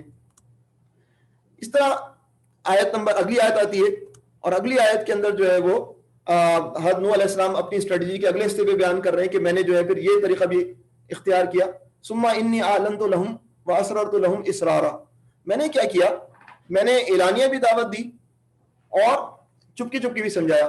اب مجموع جو ہے وہ کراؤڈ کے اندر جا کر دعوت دی, مختلف جو ہے وہ جہاں پر قوم اکٹھی ہو رہی وہاں پر بھی دعوت دی, اور اس کے بعد جو ہے وہ آپ نے مقصد جب اجتماع کے اندر دعوت دینے کا ہوتا ہے اس کے اندر آپ نے 100 لوگوں کو سنائی, ہو سکتا ہے کسی ایک کے دل پر اثر پڑا ہو سکتا ہے کسی 5 کے دل پہ اثر پڑا ہو, تو اب اس تک تو پہنچنا ہے نا, تو اس تک پہنچنے کے لیے پھر اس بندے کے پاس جانا ہے.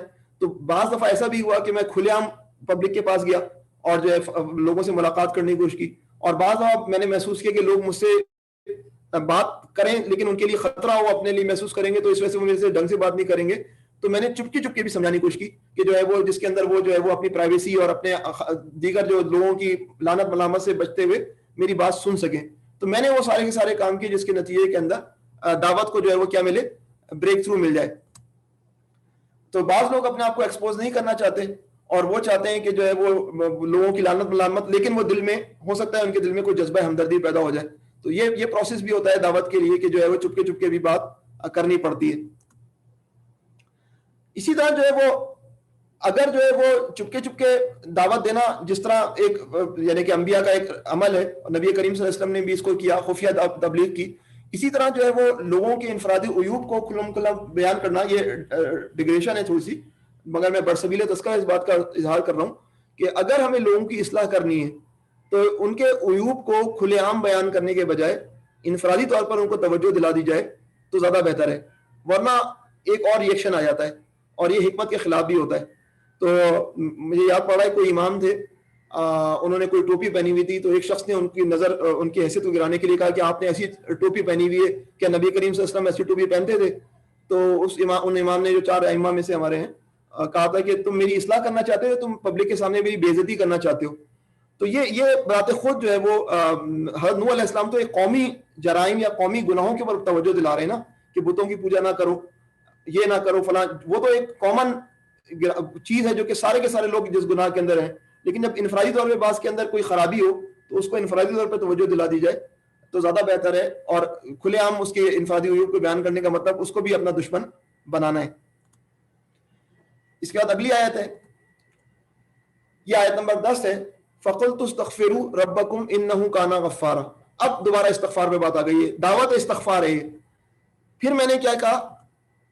میں نے کہا اپنے رب سے معافی مانگو، انہو کان غفارا، بے شک وہ بڑا معاف کرنے والا ہے، بے شک وہ غفار ہے. وہ اللہ کی صفت غفور، صفت غفار، یہ ساری کی ساری وہ چیزیں جو کہ اللہ تعالیٰ کی جو گناہوں کی بخشش کی صفت کی طرف متوجہ کرتی ہیں، اللہ تعالیٰ کے درگزر کی طرف جو ہے وہ انسان کو توجہ دلاتی ہیں کہ اللہ تعالیٰ پہاڑ جیسے بندہ گناہ بھی کرے لیکن اگر وہ ان گناہوں پر پشیمان ہو جائے تو اللہ تعالیٰ کی مغفرت سے بعید نہیں کہ وہ اللہ تعالیٰ ان کے اس گناہوں کو کیا کر دیں گے؟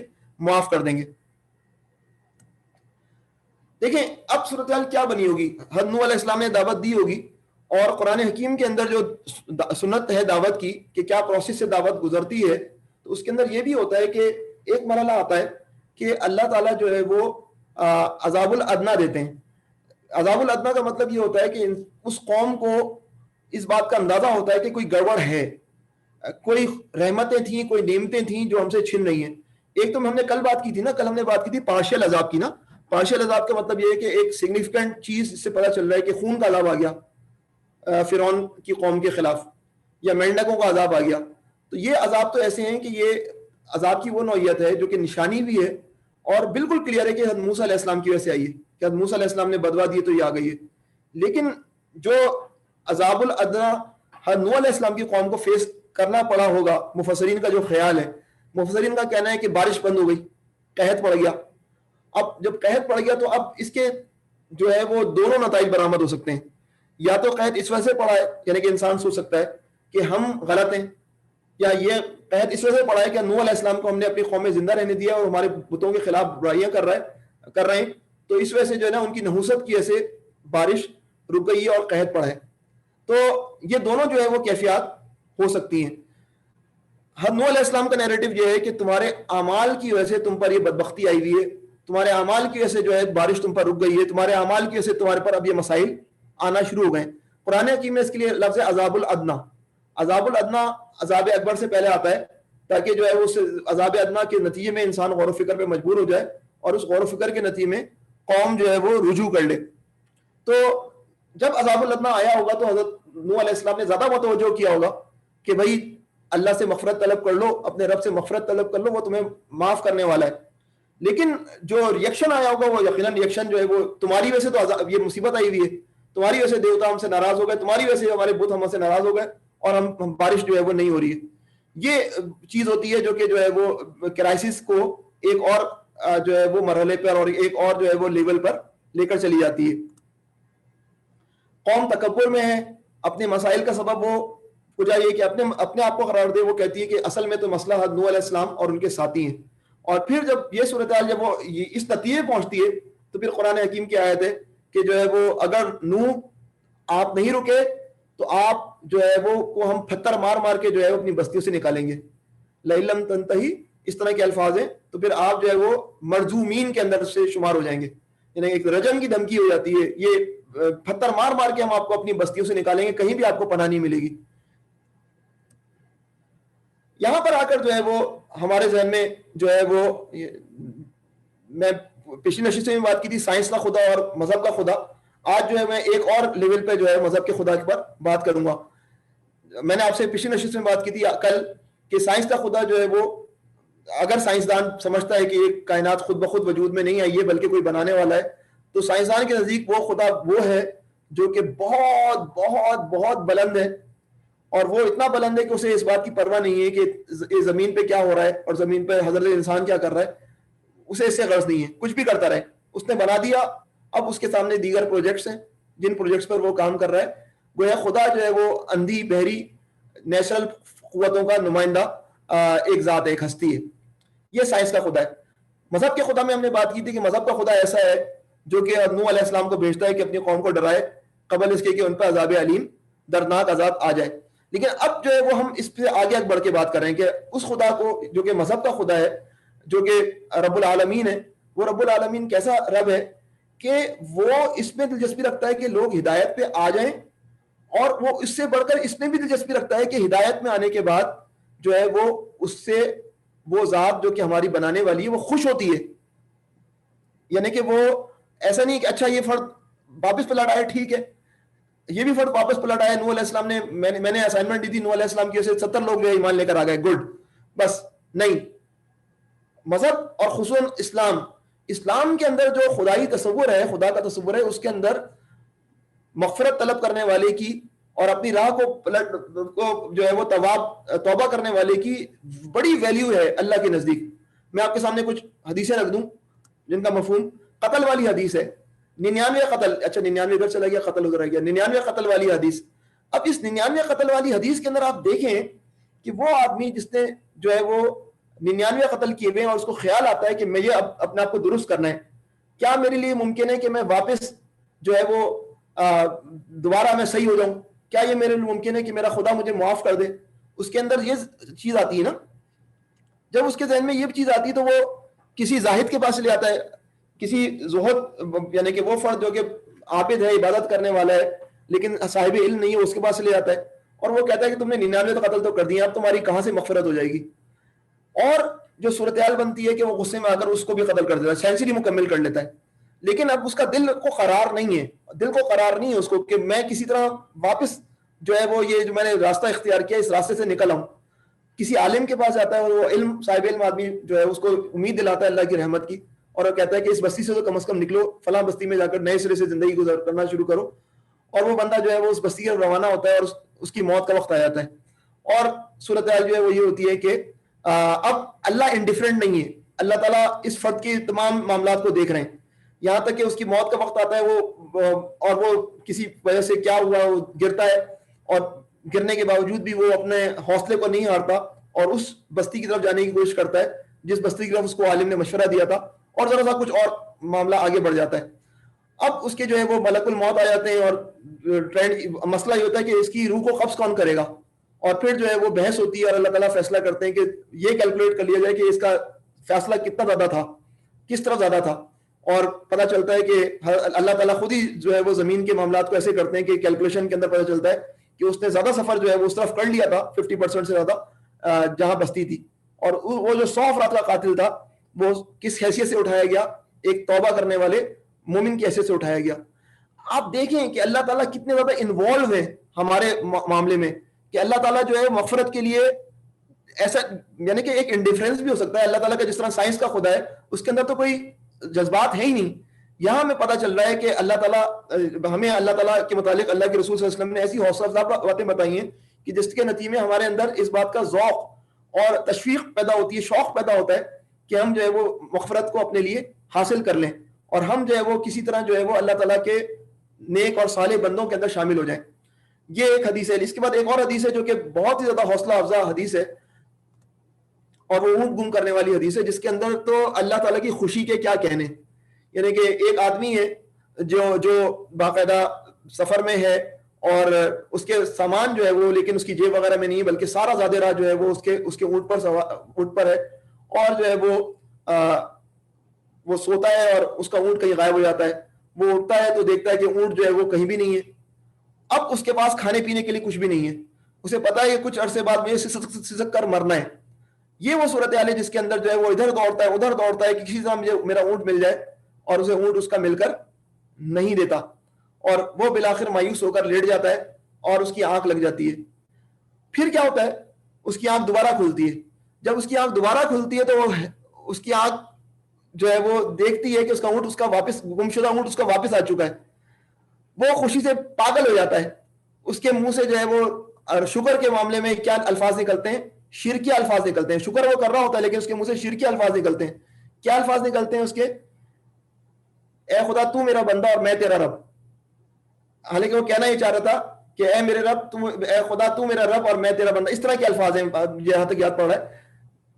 اللہ تعالیٰ کے نبی صلی اللہ علیہ وسلم نے فرمایا کہ جس فرد کا اونٹ گم ہوا تھا اور اس کے بعد اس کا جو اونٹ دوبارہ ملا تو اس کو جتنی زیادہ خوشی ہوئی، اور اس خوشی کے اندر اس نے اس طرح کے شرکیہ جملے کہہ دیے جس پر اللہ کو بڑا مان آیا۔ اللہ تعالیٰ کا بندہ جب اس کے پاس واپس پلٹتا ہے تو اللہ تعالیٰ کو اس سے زیادہ خوشی ہوتی ہے، اس سے زیادہ خوشی ہوتی ہے جتنا اس اونٹ کو جو گم کرنے والے کو دوبارہ جب ملتا ہے تو اس کو خوشی ہوتی ہے۔ آپ تصور کریں کہ یہ انوالومنٹ ہے اللہ تعالیٰ کی ہمارے ساتھ۔ اللہ تعالیٰ انڈیفرنٹ نہیں ہے کہ ہمیں کچھ ہو ہمیں کچھ نہ ہو، اللہ تعالیٰ کو کوئی فرق نہیں پڑا، نہیں، اللہ تعالیٰ ایک ایک ہماری حرکت اور سکنات کو دیکھ رہے ہیں، اور اس پورے پروسیس کے اندر جو ہے اللہ تعالیٰ جو ہے وہ اپریشیٹ کرتے ہیں۔ جب ہم اپریشیشن والی بات کرتے ہیں، اللہ تعالیٰ جو ہے وہ، اب یہ حدیث کتنی زیادہ طاقتور حدیث ہے کہ اللہ تعالیٰ بعض دفعہ جو ہے وہ ایک عمل انسان کو جو ہے وہ جہنم میں گرنے والا ہوتا ہے اور اللہ تعالیٰ اسے جنت میں پہنچا دیتے ہیں۔ وہ ایک عمل کیا عمل ہے؟ اللہ تعالیٰ کو پسند آ گئی بات، تو یہ بالکل جو ہے وہ اللہ تعالیٰ کے نبی حضرت نوح علیہ السلام، اللہ کے رسول نوح علیہ السلام قوم کو کس طرح پکار رہے ہیں؟ اے بندوں، اپنے رب سے استغفار کر لو، اپنی روش پر نظر ثانی کر لو، واپس پلٹ آؤ تاکہ تم جو ہے وہ کامیابی کے راستے پہ آ جاؤ، عذاب ادنا سے نجات حاصل کر لو، اور جو ہے وہ تمہارے حالات جو ہے دوبارہ جو ہے وہ بہتر ہو جائیں۔ یہ آیت نمبر 10 تھی۔ اس کے بعد آیت نمبر 11 ہے۔ آیت نمبر 11 کے اندر جو ہے وہ اللہ تعالیٰ کے نبی نے جو ہے وعدہ کیا کہ یرسل السماء علیکم مدرارا، وہ تم پر آسمان سے خوب بارشیں برسائے گا۔ اس آیت سے پتہ چل رہا ہے کہ ابھی کوئی کرائسس ہے، بارشیں نازل نہیں ہو رہی ہیں، اور جو ہے وہ پریشان حال ہے کہ کسی طرح قحط سے نجات ملے۔ اس کیفیت میں حضرت نوح علیہ السلام مشورہ دے رہے ہیں کہ دیکھو، تم جو ہے وہ استغفار کر لو اور تم اللہ سے معافی مانگ لو، اپنی روش پر جو ہے نظر ثانی کر لو۔ تم پر جو ہے وہ کیا معاملات ہوں گے؟ ایک تو تمہیں اجل مؤخر تک، ایک مدت تک تمہیں جو ہے وہ زندہ گزارنے کا موقع ملے گا، اور وہ اچھا موقع ملے گا۔ تم پر آسمان سے کیا نازل ہوگی؟ بارشیں نازل ہوں گی، تمہاری فصلیں پھر جو ہے وہ سیراب ہوں گی۔ آپ نے یہ جو بادل ہوتے ہیں، یہ بارش جب کرنے جاتے ہیں تو یہ ہمیں جو ہے وہ بایولوجی کی کتابوں میں یا سائنس کی کتابوں میں سمجھایا جاتا ہے کہ ایک ایوپریشن کا پروسیس ہوتا ہے، پھر کنڈنسیشن کا پروسیس ہوتا ہے۔ یہ ساری باتوں کے نتیجے میں بارش ہوتی ہے، اور جو ہے بادل جب بھاری ہو جاتے ہیں تو اپنا جو ہے وہ بوجھ جو ہے وہ زمین پر گرا دیتے ہیں۔ ایک حدیث بھی ہمیں پتہ چلتی ہے، جس حدیث سے ہمیں اندازہ ہوتا ہے کہ ہو سکتا ہے کہ بعض جگہ یہ پروسیس ٹوٹلی سائنٹیفک ہو، لیکن اللہ کے بندوں کے لیے پروسیس ٹوٹلی سائنٹیفک نہیں ہوتا۔ مثلا ایک صاحب جو ہے وہ حدیث کے مطابق آواز سنتے ہیں کہ بادل کو حکم دیا جا رہا ہے کہ فلاں جگہ جا کر برسو۔ وہ کہتا ہے یہ کس نے آواز لگائی ہے، اور اس بادل کو دیکھتا ہے اور پھر اس بادل کے پیچھے پیچھے چلتا ہے۔ وہ بادل جو ہے وہ ایک مقام پر جا کر برستا ہے، اور وہ پانی جو ہوتا ہے وہ ایک جگہ بہنا شروع کرتا ہے، وہ پانی کے پیچھے جاتا ہے، اور پھر وہ ایک شخص کو دیکھتا ہے جو نالی کو کر کے جو ہے وہ اپنے اس پانی کو اپنی زمین میں ڈائیورٹ کر رہا ہے۔ وہ اس فرد کا انٹرویو کرتا ہے، اور وہ فرد کا انٹرویو کرتا ہے، اس سے پوچھتا ہے کہ آپ مجھے بتائیے کہ آپ کا کیا عمل ہے کہ جو ہے نا میں نے بادلوں کو یہ حکم، بادل کو حکم ہوتے ہوئے سنا ہے کہ جو ہے فلاں فرد کی زمین پر جو ہے وہ بارش برساؤ، تو آپ کا کیا معاملہ ہے؟ اس نے پھر وہی بتایا کہ میں جو ہے اپنے مال کے 3 حصے کرتا ہوں، اور ایک اپنے بچوں پر، اہل و عیال پہ خرچ کرتا ہوں، ایک جو ہے وہ اس کاروبار پہ دوبارہ لگاتا ہوں، ایک اللہ کی راہ میں خرچ کرتا ہوں۔ تو بات یہ ہے کہ اللہ کی راہ میں خرچ کے نتیجے کے اندر جو ہے وہ اللہ تعالیٰ جو ہے وہ بادلوں کو حکم دے رہے ہیں کہ فلاں آدمی کو فیسیلیٹیٹ کرو، یہ ہمیں حدیث سے پتہ چلتا ہے. تو یہ بہت زیادہ یوں سمجھیں کہ حوصلہ افزا چیز ہے. اور اسی وجہ سے جو ہے وہ حضرت عمر فاروق رضی اللہ عنہ کے دور میں جو قحط پڑا ہے، بعض جگہ رپورٹ ہوا کہ بارشیں نہیں ہو رہی تھی، تو حضرت عباس والی حدیث بھی موجود ہے، لیکن یہ بات بھی رپورٹڈ ہے کہ حضرت عمر فاروق رضی اللہ عنہ سے کہا جاتا تھا بارش نہیں ہو رہی ہے آپ دعا کریں، تو حضرت عمر فاروق جو ہے وہ استغفار کرنا شروع کر دیتے تھے، اللہ سے توبہ طلب کر رہے تھے، اور جو ہے وہ ہمارے کسی گناہ کی سے کیا بارش رک گئی ہے، بس ان کو اس بات کا رہا تھا کہ جو ہے وہ مجھے استغفار کرنی ہے. جب ان سے کہا جاتا تھا کہ بھائی آپ دعا کرنے کی وجہ استغفار کرنے لگ گئے، تو حضرت عمر فاروق نے کیا کہا تھا؟ حضرت عمر فاروق نے کہا تھا کہ دیکھو حضرت نوح علیہ السلام نے کیا بات کہی ہے کہ تم اگر مغفرت حاصل کر لو گے تو آسمان سے تمہارے لیے مدرار بارشیں برسائے گا. اور یہ بات نوٹ کرنی ہے کہ یہ بارش جو ہے وہ اللہ کی رحمت بھی ہوتی ہے، اور یہ بارش جو ہے وہ اگر بندے جو ہے وہ اللہ کی راہ پر اور اللہ کے حکم پر نہ چلیں تو یہ بارش ان کے لیے تباہی بھی ہو سکتی ہے، زحمت بھی بن سکتی ہے. اس قوم کو جو ہے کس چیز نے تباہ کیا؟ زمین سے جو ہے وہ تنور ابلا اور آسمان سے بارشیں ہوئیں، اور اتنا پانی آ گیا کہ کہاں پانی کی نایابی تھی، پانی کی کمیابی تھی، اور پھر پانی کی فراوانی تھی، اور پانی کی ایسی فراوانی تھی کہ سارے کے سارے ڈوب گئے. اس کے بعد آیت نمبر 12 ہے. آیت نمبر 12 کے اندر فرمایا وَيُمْدِدْكُمْ بِأَمْوَالٍ. ہمارا ٹائم جو ہے وہ 2:35 تک ہے نا، تو میں اگلے 10 منٹ میں ختم کروں گا، اور اس کے بعد 5 منٹ ہم جو ہے نشست کر لیں گے کچھ جو آپ لوگوں کے کمنٹس ہیں. آیت نمبر 12 وَيُمْدِدْكُمْ بِأَمْوَالٍ وَبَنِينَ وَيَجْعَلْ لَكُمْ جَنَّاتٍ وَيَجْعَلْ لَكُمْ أَنْهَارًا. تو جو ہے وہ صرف بارش کا مسئلہ نہیں ہے، صرف اسٹیک جو ہے بارش کی نہیں ہے، آگے بھی تمہارے لیے رحمتیں ہیں. تمہیں مال اور اولاد سے نوازے گا، اور تمہارے لیے باغ پیدا کرے گا، اور تمہارے لیے نہریں جاری کر دے گا. پورا سسٹم جو ہے وہ آئیڈیل لائف اسٹائل، جس کو آئیڈیل لائف جس کو جو ہے پرانے زمانے کا انسان سوچ سکتا تھا. اسے مال چاہیے تھا، اسے اولاد چاہیے تھی، اسے باغات چاہیے تھے، اسے نہریں چاہیے تھی جس کے ذریعے وہ پوری زندگی کو جو ہے وہ ایک اسٹیبل انداز میں، خوبصورت انداز میں جو ہے گزارے. اللہ تعالیٰ نے کہا، اللہ کے نبی نے بولا کہ تم استغفار کرو، یہ ساری چیزیں تمہیں اسائن کر دی جائیں گی. ہو سکتا ہے کہ اس کیفیت کے اندر جو عذاب الادنا کی ہم بات کر رہے ہیں، ہو سکتا ہے کچھ اس طرح کا بھی کرائسس آیا ہو کہ جو ہے وہ جس کے اندر جو ہے وہ ان کو اور بھی نقصانات ہوئے ہوں، جس کی بنیاد پر نوح علیہ السلام نے یہ بات کی ہو. ورنہ جو اگر کوئی ایسی مصیبت نہ بھی آئی ہو تو یہ کون انسان ہے جو ان چیزوں کی توقع نہیں کرتا. لیکن مغفرت جو ہے بنیادی طور پر پرائمری ایسپیکٹ ہے جس کے نتیجے میں اللہ راضی ہو جائے، اور اللہ کی رضا کے نتیجے کے اندر جو ہے یہ سارے کے سارے انعامات، مال، اولاد، باغ، نہریں، یہ ساری ملیں گی. اگر مال، اولاد، باغ، نہریں مل رہی ہیں لیکن اللہ کی ناراضگی ساتھ ہے تو یہ بہت بڑی مصیبت ہے، کیونکہ اس کے نتیجے میں انسان زیادہ گمراہ ہوتا ہے کہ میرا راستہ جو ہے وہ بالکل صحیح ہے. تو استغفار کرنے کی صورت میں یہ سب چیزیں میسر ہیں. حسن بصری مشہور تابعی ہیں، ان سے جو ہے وہ لوگ حاضر ہوتے تھے. ایک محفل کے اندر ہوا یہ کہ ایک فرد آیا، اس نے کہا کہ اللہ مجھے جو ہے وہ یا حسن آپ جو ہے میرے لیے دعا کریں کہ مجھے اولاد نرینہ عنایت فرما. دوسرے نے کہا کہ غربت و افلاس نے بڑا تنگ کیا ہوا ہے، کسی طرح میری غربت و افلاس جو ہے وہ ختم ہو جائے. تیسرے نے کہا یا حسن آپ میرے لیے دعا کریں کہ جو ہے وہ بارش کسی طرح ہو جائے. یہ مصیبتیں ہیں. تو آپ نے تینوں حضرات کو ایک ہی نسخہ بتایا. حسن نے تینوں افراد کو ایک ہی نسخہ بتایا، اور تینوں افراد کو کیا نسخہ بتایا کہ تم لوگ کیا کرو، توبہ و استغفار کرو. اب جو ہے وہ بات ازاں جب وہ لوگ چلے گئے تو ان کے ایک عزیز نے پوچھا کہ آپ نے مختلف حاجات اور مشکلات کے حل کے لیے صرف ایک ہی وظیفہ بتایا ہے. تو حضرت حسن بصری نے جو ہے وہ یہی مندرجہ بالا آیات تلاوت کی جو کہ میں ابھی ہم پڑھ رہے ہیں کہ یرسل السماء علیکم مدرارا، اور اس سے پہلے والا جو حصہ ہے. اس کے بعد آیت نمبر 13 ہے. آیت نمبر 13 کے اندر جو ہے وہ اب جو ہے وہ بتایا گیا ہے کہ تم کس ہستی کی جو ہے وہ نافرمانی کر رہے ہو، تم کس ہستی کے ساتھ شرک کر رہے ہو.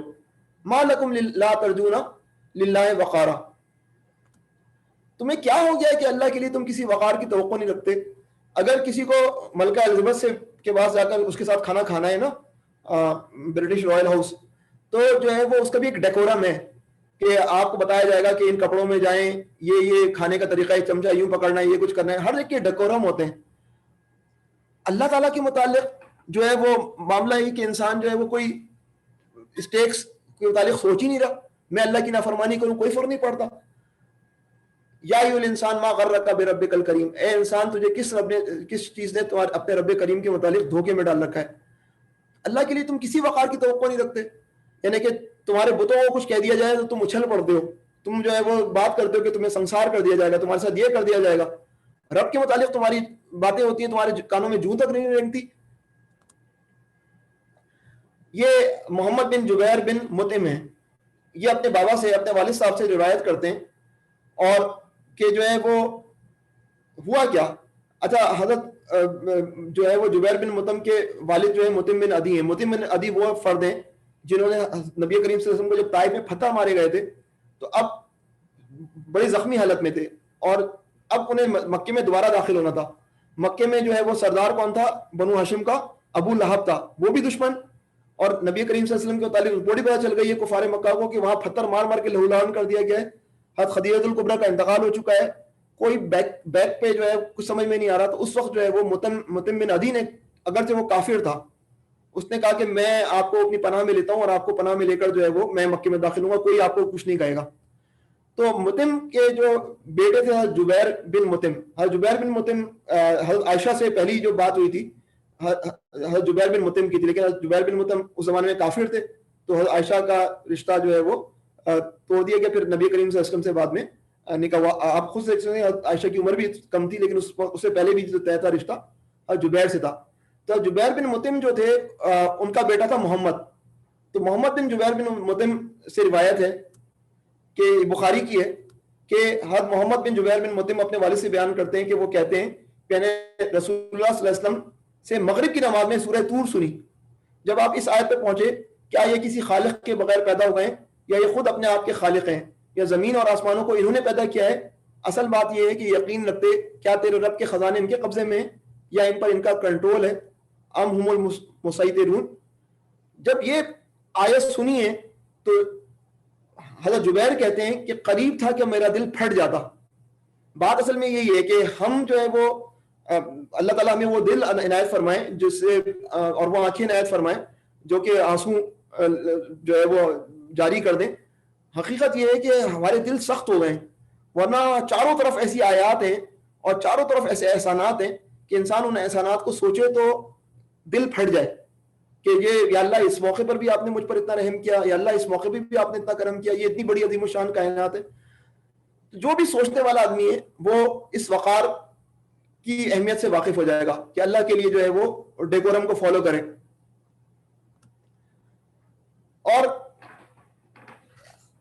ہمارے عنایت اللہ خان مشرقی صاحب کا آپ نے نام سنا ہوگا، خاکسار تحریک تناظر میں. یہ جو ہے وہ کیمبرج جب لندن میں تھے یا برطانیہ میں تھے تو ان کے استاد تھے سر جیمز جین. یہ ایک بڑے ماہر فلکیات تھے اور بہت مذہبی آدمی تھے.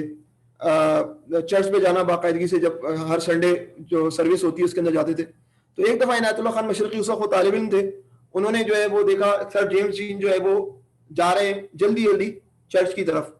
بارش ہو رہی ہے لیکن چھتری ان کے بغل میں، اور جو ہے وہ بارش میں جلدی جلدی جا رہے ہیں کس طرف؟ چرچ کی طرف. تو عنایت اللہ خان مشرقی جلدی جلدی گئے ان کے پاس اور انہوں نے کہا سر مجھے آپ سے دو باتیں کرنی ہے بارش میں. کیا بات کرنی ہے؟ سر جیمز جین نے کہا ایک تو یہ کہ بارش ہو رہی ہے اور آپ نے جو ہے وہ بغل میں جو ہے وہ چھتری رکھی ہوئی ہے. تو اوہ، سر جیمز جین نے کہا، اور فوراً جو ہے چھتری اپنے پر یعنی اوپر کر لی. دوسری بات انہوں نے کہا کہ آپ، عنایت اللہ خان مشرقی نے کہا کہ آپ اتنے پڑھے لکھے ہیں، آپ پھر بھی چرچ جا رہے ہیں. تو جو ہے وہ سر جیمز جین نے عنایت اللہ خان صاحب سے کہا کہ جو ہے نا وہ شام کو اس پہ ہم بات کریں گے، تو میرے گھر آ جانا. چنانچہ 4 بجے شام کے جو ہے وہ یہ پہنچ گئے. اب سر جیمز جین کی بیگم نے کہا ٹھیک ہے وہ آپ کا انتظار کر رہے ہیں، اندر آ جائیں. اس کے بعد جو ہے سر جیمز جین نے جو ہے نا بات کرنی شروع کی عنایت اللہ خان مشرقی سے، اور کہا کہ دیکھو صورتحال یہ کہ یہ کائنات اتنی عظیم الشان ہے، اور خود ماہر فلکیات تھے، ایسٹرونامر تھے. تو انہوں نے بتانا شروع کیا کائنات کی عظمت کو، اور کہا کہ یہ خدا نے بنایا ہے، اس طرح خدا نے بنایا ہے. تو میں جب ان چیزوں کو دیکھتا ہوں تو میرے رونگٹے کھڑے ہو جاتے ہیں، اور بس پھر میں چاہتا ہوں کہ میں کسی طرح خدا کا شکر ادا کروں. چنانچہ میں چرچ میں جاتا ہوں، اور چرچ میں جا کر جب میں اللہ کا کیا شکر کرتا ہوں اور یہ چیزیں کرتا ہوں تو میرے کو قرار آ جاتا ہے. تو عنایت اللہ خان مشرقی صاحب جو یہ پوری بات سن رہے تھے تو انہوں نے کہا کہ جو ہے نا میں ایک قرآن کی ایک آیت عرض کروں. اور انہوں نے قرآن کی جو آیت بتائی وہ یہ تھی کہ جو ہے وہ ہو سکتا ہے کہ مشتبہ یہاں پر موجود ہیں وہ قرآن کی آیت پڑھ بھی دیں. جس کا مفہوم یہ ہے کہ پہاڑوں کے اندر جو ہے کچھ سرخ رنگ کے پہاڑ ہوتے ہیں کچھ، اور پھر کچھ کالے ہوتے ہیں. اسی طرح ہم نے مختلف رنگ بنائے. اور اللہ سے ڈرنے والے تو وہی ہوتے ہیں جو الا العالمون، جو عالم ہوتے ہیں. عتیق بھائی، آپ مشتاق بھائی، آیت یاد ہے آپ کو؟ وہ آیت جس کے متعلق مصطفیٰ بھائی ایک منٹ میں دیکھ لوں. مصطفیٰ بھائی میں نے آپ کو انمیوٹ کیا. اگر یاد ہو، آپ دونوں حفاظ ہیں اس محفل میں. لیکن وہ من الجبال جدد بیض والی جو آیت ہے نا جو آپ اسی کا تذکرہ کر رہے ہیں. ہاں بالکل بالکل بالکل. اس کے اندر الا العالمون والا حصہ کیا ہے؟ انما یخشى انما یخشى اللہ من عباد العلماء. نہیں یہ نہیں ہے. ہاں یہی انما یخشى اللہ من عباد العلماء. علماء یعنی کہ علماء جو ہیں وہ ڈرتے ہیں اللہ سے نا. تو یہ اصل بات یہ ہے کہ جو ہے وہ صاحب علم افراد جو ہے، تو جب اس نے عنایت اللہ خان مشرقی صاحب نے یہ آیت پڑھی تو سر جیمس نے کہا کہ اگر یہ بات ہے اور تو یہ خدائی کلام ہوگا، کیونکہ یہ بات حقیقت ہے کہ جو آدمی صاحب علم ہوتا ہے، جو اگنورنٹ نہیں ہوتا، وہی اس بات کو اپریشیٹ کرتا ہے کہ یہ کائنات کتنی عظیم ہے اور یہ کس قدر زیادہ جو ہے وہ جس نے بھی بنائی ہوگی وہ ہستی کتنی زیادہ عظیم ہوگی. تو جو ہے وہ نوح علیہ السلام اس موقع پر یہ کہہ رہے ہیں کہ تم لوگوں کو کیا ہو گیا ہے کہ اللہ کے لیے تم کسی وقار کی توقع نہیں رکھتے. اب اگلی چند آیات کے اندر جو ہے وہ اب اللہ تعالیٰ کی شان جو ہے نوح علیہ السلام بیان کریں گے کہ اللہ تعالیٰ نے یہ کیا، اللہ نے یہ کیا، یہ کیا. اس وقار کی جو ہے وہ تشریح جو ہے وہ اگلی آیت کے اندر آئے گی. یہاں پر ہم آ کر اپنی نشست کا یہاں پر میں اپنے روکتا ہوں. اگلے 5 منٹ جو ہے وہ ہم تھوڑا سا ڈسکشن کر لیتے ہیں. اللہ تعالیٰ جو ہے وہ جو آج بیان کیا گیا اس میں غلطی ہوئی تو اس پہ مجھے معاف فرما اور ہمیں جو ہے وہ قرآن کے مقاصد سے قریب فرما. وآخر دعوانا الحمدللہ رب العالمین. جی جزاک اللہ خیر ڈاکٹر صاحب، ماشاءاللہ الحمدللہ بہت شاندار انداز میں آپ نے آج بھی بیان اپنا سامنے رکھا. اور میں اپنے ساتھیوں سے کہوں گا کہ اگر کوئی بھائی کوئی سوال پوچھنا چاہیں ڈاکٹر صاحب سے یا کوئی اپنا تبصرہ کرنا چاہیں تو فوراً حاضر ہے آپ کے لیے. اپنا ہینڈ ریز کر دیں. قرآن پڑھ کے دل میں آتا ہے. بالکل صحیح کہا آپ نے. قرآن جب دل میں سن رہا ہوتا ہے بندے کے ذہن میں اپنے خیالات آ رہے ہوتے ہیں، آپ کے کوئی چیز آ رہی ہو تو جی آپ اپنا ہینڈ ریز کر دیں. جو بھی بھائی ہیں میں ان کو انمیوٹ کر دوں گا. ہمارے ساتھ رضا بھائی بھی ہیں.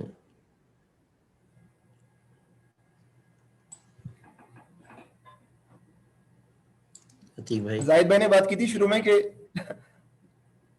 سب کچھ سمجھ میں آ رہا ہے. ہم وطن گوش ہیں. جی زاہد بھائی ہم وطن گوش ہیں، لیکن اگر ابھی کوئی بات یعنی کہ ہمارے ایمان میں اضافہ کرنا ہو، ہمارے علم میں اضافہ کرنا ہو اپنے لیکن اس محفل جی باقیوں کے ساتھ کوئی شیئر کرنا چاہیں اپنا. جی زاہد بھائی. زاہد بھائی میں نے آپ کو انمیوٹ کیا. ہیلو. جی زاہد بھائی. جی شعیب بھائی، دو چیزوں کا ذکر آپ سے تھوڑی سی معلومات چاہیے تھی. ایک چیز تو ویری کلیئر ہو گئی، وہ شروع میں تھی کہ استغفار کا تعلق جو ہے وہ نیت سے ہے، وہ انٹینشنز کے ساتھ ہے، وہ صرف وش یا ول کے ساتھ نہیں ہے کہ ہم مسلمان ہیں اور ہم جو ہے اللہ سے مطلب وہ رحمان رحیم والا جو نظریہ ہے کہ ہم مغفرت معاف کر دیے جائیں گے یا اس طرح ہے. تو اس کے پیچھے انسان کی انٹینشن یا انٹینشنلٹی کا بڑا ذکر ہے کہ وہ ہو تو ہی اللہ، اور وہ اللہ جانتا ہے انسان کے اندر کہ وہ کس نیت سے استغفار کر رہا ہے. تو پھر یہ ساری چیزیں آتی ہیں جو آپ بتا رہے ہیں، بارش اور مدد اور یہ سب کچھ، کیونکہ اللہ تو انسان کو جانتے ہیں، اس کے دل کے حال کو بھی جانتے ہیں. تو اس کے لیے انسان کا جو ہے خود سے یعنی ٹروتھ وردی ہونا ضروری ہے اللہ کے سامنے. بالکل یہ بات آپ نے کی تھی. یہ کوئی منتر نہیں ہے کہ یہ سید الاستغفار ہے اور میں اس کو پڑھوں گا. اس سید الاستغفار کو جب میں پڑھ رہا ہوں گا تو میرے ذہن میں ہونا چاہیے کہ کہاں کہاں شعیب تم نے گڑبڑ کی ہوئی ہے. جی. اور یہ سب سے اہم بات ہے. ہم نے جو ہے نا وہ کیا ہوا ہے کہ استغفر اللہ اور اس کے بعد جو ہے وہ وہی کام کرتے رہیں گے. یہ صرف زبان کی تسبیح پہ نہیں ہے بات. زبان اللہ تعالیٰ اس سے شاید دل کو بھی بدل دیں، لیکن جو ہے میں یہ نہیں کہوں گا کہ آپ یہ بھی نہ کریں، لیکن بہرحال جو ہے نا استغفار کی اسپرٹ یہ نہیں ہے کم از کم نا. جی بالکل ٹھیک. یعنی اس کا تعلق انسان کی انٹینشن سے ہے. دوسرا سوال ہے کیونکہ اور بھی دوست ہاتھ اٹھا رہے ہیں، وہ کوئکلی تھا کہ اگر آپ کو علم ہے کہ یہ کشتی کا جو واقعہ ہے حضرت نوح علیہ السلام کی، یہ کہا جاتا ہے کہ یہ فرسٹ ٹائم جو کشتی بنائی گئی تھی وہ حضرت نوح علیہ السلام نے بنائی تھی. یہ بھی میں نے بعض دروس میں سنا ہے کہ پہلی کشتی جو ہے نوح علیہ السلام کو بنانے کا موقع ملا تھا. اس سے پہلے جو ہے وہ کشتی جو ہوتی تھی وہ جو ڈنڈے ہوتے تھے نا ان کو جوڑ دیتے تھے اور وہ ہاں ڈنڈے جو جوڑ کر جو ہے جو اس کے اندر فلیٹ سی جو مطلب ایک بینچ ہاں بنا دیتا تھا. یہ بہرحال حتمی بات نہیں ہے، اس کو ہم نہیں جانتے ہیں حقیقت میں. نہیں بہرحال جانتے. یہ ہمارے جو مربی ہیں یہ باتیں بیان کرتے ہیں. جی لیکن اس میں میرا مجھے یہ تھا کہ جیسے یہ واقعہ چلا اور جب حضرت نوح علیہ السلام نے بتایا کہ میں نے اپنی تمام کوششیں کر لی ہیں، تو اس کے جی بعد جب حکم آیا کہ آپ کشتی تیار کر لیں، اور جی دیکھیں وہاں پہ ایک چیز بڑی واضح ہوتی ہے کہ بے شک اللہ جانتے تھے کہ کن کن کو انہوں نے بچانا ہے، اور وہ جو بارش اور پانی کا اکٹھا ہونا وہ بھی ایک معجزے سے کم نہیں ہے، اسی طرح بچانا بھی ایک معجزے سے اللہ کے لیے تو بڑا پاسبل تھا، کسی بھی طرح بچا لیتے. لیکن حکم یہ ہوا کہ آپ کشتی بناؤ، یعنی اسباب پیدا کرو، اور اس کے لیے ٹائم دیا گیا کہ وہ کشتی بنائی گئی، اس کو ٹائم لگا، اس کے بعد آپ اس پہ چڑھ جائیں. تو وہ ایک فزیکل جو ہے نا وہ اسباب بنانے کا اس وقت بھی حکم ہوا کشتی کے ضرور. تو میرا مقصد یہ کہنے کا تھا کہ آج کے دور میں بھی ایکشن بہت امپورٹنٹ ہے، یعنی آپ جو نیت کرتے ہیں، جو آپ ڈائریکشن بناتے ہیں، اس کے لیے پھر آپ کو you have to do some action کہ آپ اس ڈائریکشن میں کام کریں تاکہ آپ کو وہ جو ہے نا نجات ملے یا آپ اس سکسیس کو پا سکیں. صحیح. اور اس کے اندر یہ پہلو بھی ہے نا کہ وہ جو کشتی بن رہی ہوگی تو بہرحال وہ بستی کی چیمل کا مرکز ہی بنی ہوگی کہ اب نوح علیہ السلام نے کیا کام شروع کیا. وہ جو ہے گھر گھر میں بات ہو رہی ہوگی کہ یار یہ پتہ نہیں کیا مسئلہ ہے، کیا بنا رہے ہیں، اور اس کے نتیجے میں دعوت کے یہ بھی اس کی وجہ سے بھی طنز و مذاق کا شکار ہوئے وہ. طنز و مذاق بھی اور دعوت پھیلنے کا بھی ایک طریقہ بنتی ہے نا بعض دفعہ. جی نہیں سمجھا میں آپ کی بات. مسئلہ یہ کہ جب یہ بات ہو رہی ہوگی کہ نوح علیہ السلام نے کہا کہ جب یہ کشتی بنا رہے ہوں گے تو لوگوں نے پوچھا ہوگا نا، مذاق کرنا شروع کیا ہوگا. لیکن جو صاحب فکر لوگ ہوں گے وہ یہ بھی سوچ رہے ہوں گے کہ آخر اچھا والا آدمی ہے، اس نے کشتی بنانے کا کیا سلسلہ شروع کر دیا. تو اس طرح لوگوں کو سوچنے کا موقع بھی تو مل رہا ہوگا نا. صحیح، یعنی اس کا پازیٹیو امپیکٹ بھی آیا، جو پازیٹیو امپیکٹ بھی تو ہو رہا ہوگا نا. صحیح. بہت شکریہ شعیب بھائی. جی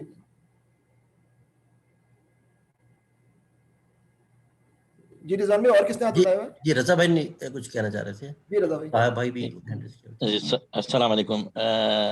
ایک چھوٹی سی وضاحت میں چاہوں گا. یہ ابھی ہم نے پڑھا کہ وہاں اس زمانے کے لوگوں نے اپنے بچوں کو بھی ترغیب دی کہ ان حضرت نوح کی بات نہ سنیں. تو عمر کی بات، مطلب یہ کیا حضرت نوح کی عمر اس زمانے کے لوگوں سے زیادہ تھی، یا یہ کیا مطلب، یہ زمانے کے لوگ بھی مطلب اتنی ہی عمریں رکھتے تھے جتنی حضرت نوح کی تھی؟ اس بارے میں اگر تھوڑا سا. نہیں، یہی میں نے کہا نا کہ نوح علیہ السلام کی عمر جتنے ہی جیسے ہی لوگ جو یعنی کہ یہ اب نارمل ایج نہیں تھی بظاہر ایسا لگتا ہے، لیکن اب ہر 25 سال بعد کوئی بچے پیدا ہو جاتے ہیں نا. تو اب ان بچوں جی یہ تو آج کے ریفرنس سے ہے. نہیں، آپ کا خیال ہے کہ بلوغت اس زمانے میں دیر سے ہوتی ہوگی؟ اب پتہ نہیں، یہ تو نہیں، حضرت نوح علیہ السلام کو جو نبوت 40 سال کی عمر میں ملی ہے یہ کہا جاتا ہے. صحیح. تو اگر 40 سال کی عمر ہے تو بلوغت تو پہلے آ گئی نا. صحیح. تو وہ تو آپ خود سوچیں نا کہ ایک بالکل ہٹا کٹا آدمی اور بالغ نہیں ہوا ہوا، یہ تو ممکن نہیں ہے.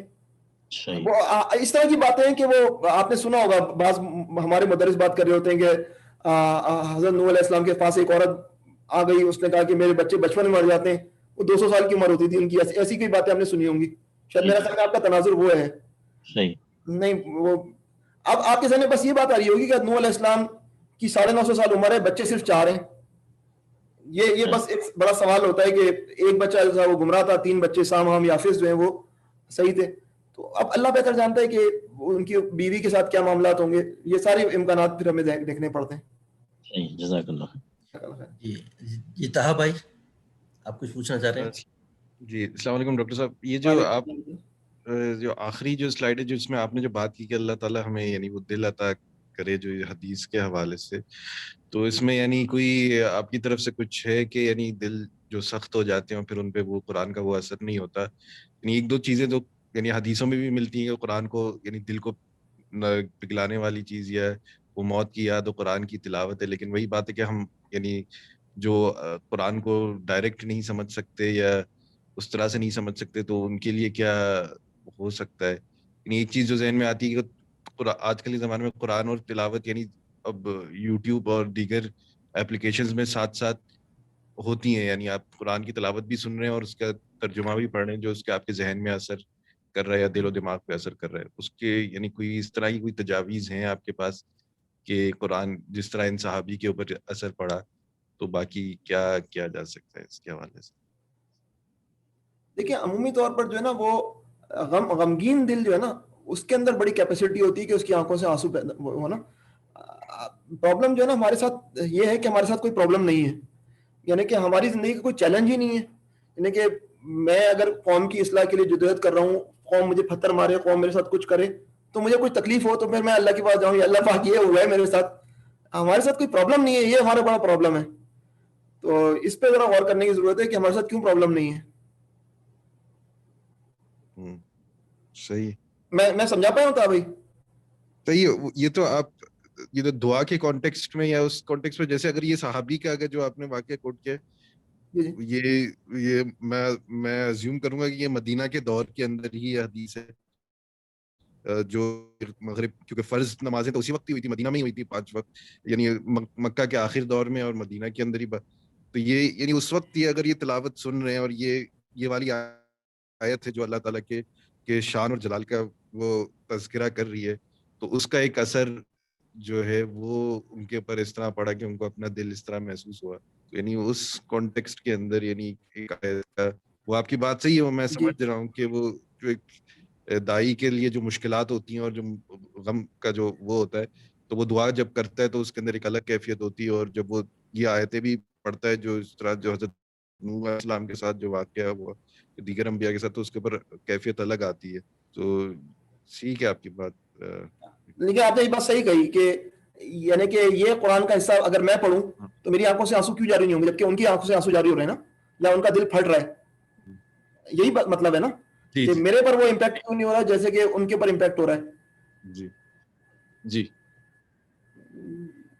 نہیں، آپ یہ بڑا سوالیہ نشان ہے. یہ ہمارے ایمان کے لیے وہ ہے، وہ جو حذیفہ منافق ہو گیا، حذیفہ منافق، یہ سوچنا چاہیے بس. میں اور کیا کہہ سکتا ہوں، کیونکہ میں بھی ابھی اس کیفیت کے اندر نہیں ہوں کہ میں آپ کو کچھ بتا سکوں.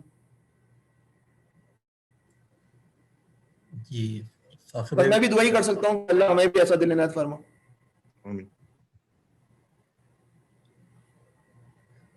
جی ڈاکٹر فاخر آپ کچھ کہنا چاہ رہے تھے، میں نے آپ کو انمیوٹ کیا.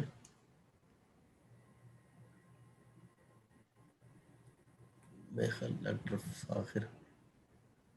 فاخر نے ہینڈ ریز کیا ہوا تھا. جی فاخر بھائی، بعض دفعہ میوٹ انمیوٹ ہونا تھوڑا مشکل ہو جاتا ہے. میں نے دوبارہ کیا ہے. اس وقت عتیق بھائی کو لینے، عتیق بھائی نے میرے ہاتھ اٹھایا بھائی. جی عتیق بھائی، میں نے آپ کو انمیوٹ کیا.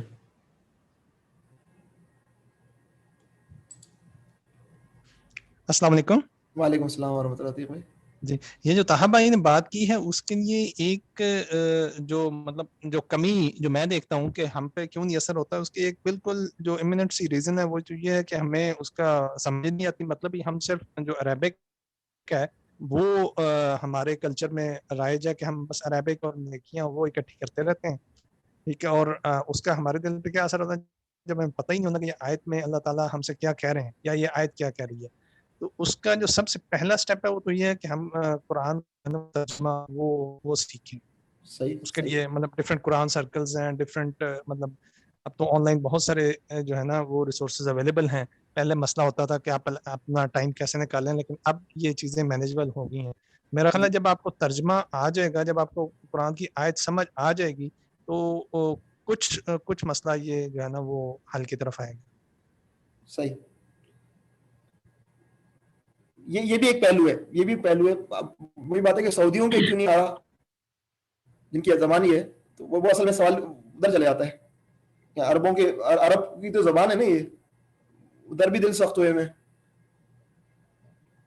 تو یہ میں متفق ہوں عتیق بھائی آپ کی بات سے. یہ پہلا اسٹیپ آپ نے بالکل صحیح لفظ استعمال کیا، پہلا اسٹیپ یہ ہے. جی ڈاکٹر فاخر آپ کچھ کہنا چاہ رہے تھے. جی السلام علیکم شعیب بھائی، جزاک اللہ خیر. آپ نے بہت ہی آج اہم چیزوں کی طرف مطلب یہ جو توجہ دلائی ہے.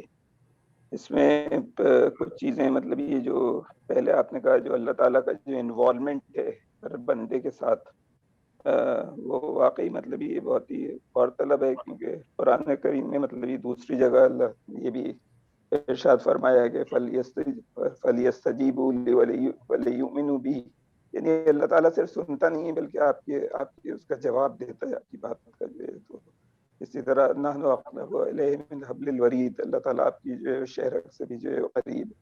تو یہ ساری چیزیں ہیں جو کہ میرے خیال میں مطلب یہ آیات جو ہیں آپ کے اس کو جو ہے سپلیمنٹ کرتی ہیں. اس کے علاوہ آخر میں آپ نے جو ڈیکورم کی جو بات رکھی ہے وہ بھی بہت اہم ہے، کیونکہ میں ایک دفعہ ایک عالم کو سن رہا تھا تو وہ یہ بیان کر رہے تھے کہ آپ یہ دیکھیں کہ مطلب یہی چیز وہ کہہ رہے تھے کہ آپ ہر جگہ کا ایک ڈیکورم ہوتا ہے، وہ ہوتا ہے، جبکہ ہم لوگوں کا یہ ایٹیٹیوڈ ہوتا ہے کہ اگر سلیپنگ سوٹ میں ہیں تو اسی میں نماز پڑھنے جو ہے وہ کھڑے ہو جاتے ہیں. اس کا ہمیں اگر جو ہے کپڑوں پہ استری نہیں ہوئی ہے تو اس کی ہمیں فکر نہیں ہے. اگر کبھی ہمیں کوئی ہمارا افسر بلائے تو ہمیں اس بات کی جو ہے وہ ہمیشہ ہمیں پرواہ ہوتی ہے کہ میرے جوتوں پہ پالش ہوا ہے، میرے کپڑے استری ہوئے ہیں کہ نہیں ہیں. لیکن جب میں اللہ تعالیٰ سے ملاقات کرنے جاتا ہوں تو مجھے جو ہے مطلب یہ اس کی قطعاً پرواہ نہیں ہوتی کہ جو ہے میں کس حال میں ہوں، جبکہ اللہ کا حکم یہ ہے کہ اپنا بہترین لباس مطلب یہ جو ہے وہ پہنو، خوشبو لگاؤ، مطلب یہ جب تم میرے پاس آؤ. تو کافی انہوں نے تفصیلی مطلب یہ اس کے اوپر وہ کیا. تو بس میں چاہ رہا تھا کہ لوگوں کی توجہ اس طرف جو ہے وہ دلا دوں. جزاک اللہ خیر، وقت کافی ہو گیا ہے، میں مزید وقت نہیں لینا چاہتا. جی بالکل ایسی ہی بات ہے کہ جب ہم لوگ کبھی دنیاوی معاملات میں جاتے ہیں، کبھی کہیں شادی بیاہ میں جائیں گے یا اپنے آفس جائیں گے تو 3 پیس سوٹ اور ٹائی لگا کے جائیں گے، لیکن مسجد کے لیے جب نکلیں گے تو بس کبھی کپڑوں پہ کبھی اپنی تیاری پہ غور نہیں کیا کہ کس حالت میں ہم اپنے رب سے ملاقات کے لیے جا رہے ہیں. اپنے باس سے ملے جائیں گے تو ہم پوری تیاری کے ساتھ جائیں گے، لیکن جو خالق ہے اس سے ملاقات ہماری بس سرسری سی ہوگی کہ بس ایک پورا کر لیا ہم نے معاملہ. جی بہت شکریہ ڈاکٹر صاحب. اشرف بھائی، جی اشرف بھائی نے ہینڈ ریز کیا ہوا ہے. جی میں نے آپ کو انمیوٹ کیا. اشرف بھائی آپ کو آواز آ رہی ہے؟ اشرف بھائی آپ انمیوٹ کر لیں. جی السلام علیکم، میری آواز آ رہی ہے؟ جی وعلیکم السلام ورحمۃ اللہ. جی آ رہی ہے. ڈاکٹر صاحب جزاکم اللہ خیر، بہت اچھی آپ نے تفسیر بیان کی. تو ایک آیت جس کا ریفرنس علماء کے حوالے سے تھا، وہ اس آیت میں اللہ پاک فرماتے ہیں اعوذ باللہ من الشیطان الرجیم ومن الناس والدواب والانعام مختلفا الوانه كذلك انما يخشى الله من عباده العلماء ان اللہ عزیز غفور. اس میں جو علماء اس میں یعنی ومن الناس والدواب والانعام یعنی انسانوں میں سے اور یہ چلنے والے جو چوپائے ہیں اور جانور ہیں، اللہ تعالیٰ نے مختلف ان کے رنگ پیدا کیے ہیں اس لیے کہ انما یخش اللہ من عبادہ العلماء، جو اللہ کے بندوں میں سے علماء ہیں وہ اس سے ڈرتے ہیں، اس سے وہ نصیحت پہ کرتے ہیں. تو اللہ تعالیٰ عزیز اور غفور ہیں بے شک. تو اس میں جو علماء کا تذکر آیا ہے، اس میں جو سفیان ثوری رحمۃ اللہ علیہ ہیں وہ بیان کرتے ہیں کہ علماء 3 قسم کے ہیں. ایک عالم باللہ اور عالم بامر اللہ، یعنی وہ عالم جو اللہ سے ڈرتے ہیں اور اللہ کے حدود و فرائض کو بھی جانتے ہیں. اور دوسری وہ علماء کی ٹائپ ہے وہ عالم باللہ لیس بعالم بامر اللہ، یعنی وہ اللہ سے تو ڈرتے ہیں لیکن اللہ کے حدود اور فرائض سے واقف نہیں ہوتے. اور تیسرے قسم یہ سرجن سین ہوگا نا جی علی ہمارا کیٹیگری اللہ معاف میں تیسری کیٹیگری میں بھی آتے ہیں، دوسری میں بھی تیسری میں بھی. تیسری جو ہے وہ عالم بامر اللہ لیس بعالم اللہ بعالم باللہ، یعنی وہ عالم جو اللہ سے یعنی جو اللہ کے حدود و فرائض کو تو جانتا ہے لیکن اللہ سے نہیں ڈرتا. تو جو دل کے اندر وہ کیفیت ہوتی ہے اللہ تعالیٰ سے ڈرنے کی اور اللہ تعالیٰ سے محبت کی اور یہ آنسو نکلنے اور بہانے کی، وہ اس وقت ہوتی ہے جب انسان اللہ سے ڈرتا بھی ہو اور اللہ کے حدود اور فرائض سے بھی واقف ہو. تو اللہ تبارک تعالیٰ ہم سب کو عمل کی توفیق بخشے. آمین. اشرف بھائی جزاک اللہ خیرن، آپ نے جو ادھوری بات تھی اس کو مکمل کر دیا. جزاک اللہ، اللہ آپ کو جزائے خیر دے. آمین آمین یا رب. اللہ تعالیٰ قبول فرمائے ہم سب کی یہ کوشش. آمین. جی ڈاکٹر صاحب اگر مزید کوئی سوال نہیں ہے تو ہم جی ختم کرتے ہیں انشاءاللہ تعالیٰ. جی دعا کے لیے میں رضا بھائی ہمارے ساتھ ہیں تو میں ان سے گزارش کروں گا. بھائی محل کوئٹ کر گئے. جی ڈاکٹر فاخر صاحب سے آپ سے درخواست کرتا ہوں دعا کے لیے دعا کیجیے اور ہم پروگرام کو اختتام کی طرف لے کے چلتے ہاں میں مشتبہ بھائی اگر ہیں تو مشتبہ بھائی سے درخواست کر لیں. مشتبہ بھائی. جی مشتبہ بھائی. اللهم انت السلام ومنك السلام تبارك يا ذا الجلال والاكرام. ربنا اتنا في الدنيا حسنه وفي الاخره حسنه وقنا عذاب النار. ربنا فاغفر لنا ذنوبنا وكفر عنا سيئاتنا وتوفنا مع الابرار. ربنا هب لنا من ازواجنا وذرياتنا قرة اعين واجعلنا للمتقين اماما. سبحان ربك رب العزة عما يصفون وسلام على المرسلين والحمد لله رب العالمين. جزاک اللہ خیر. جزاک اللہ خیر. فی امان اللہ. کل پھر کل ہماری جی انشاءاللہ 4:15 بجے ہمارا پروگرام ہوگا. انشاءاللہ. جزاک اللہ خیر. السلام علیکم. السلام ورحمۃ اللہ وبرکاتہ.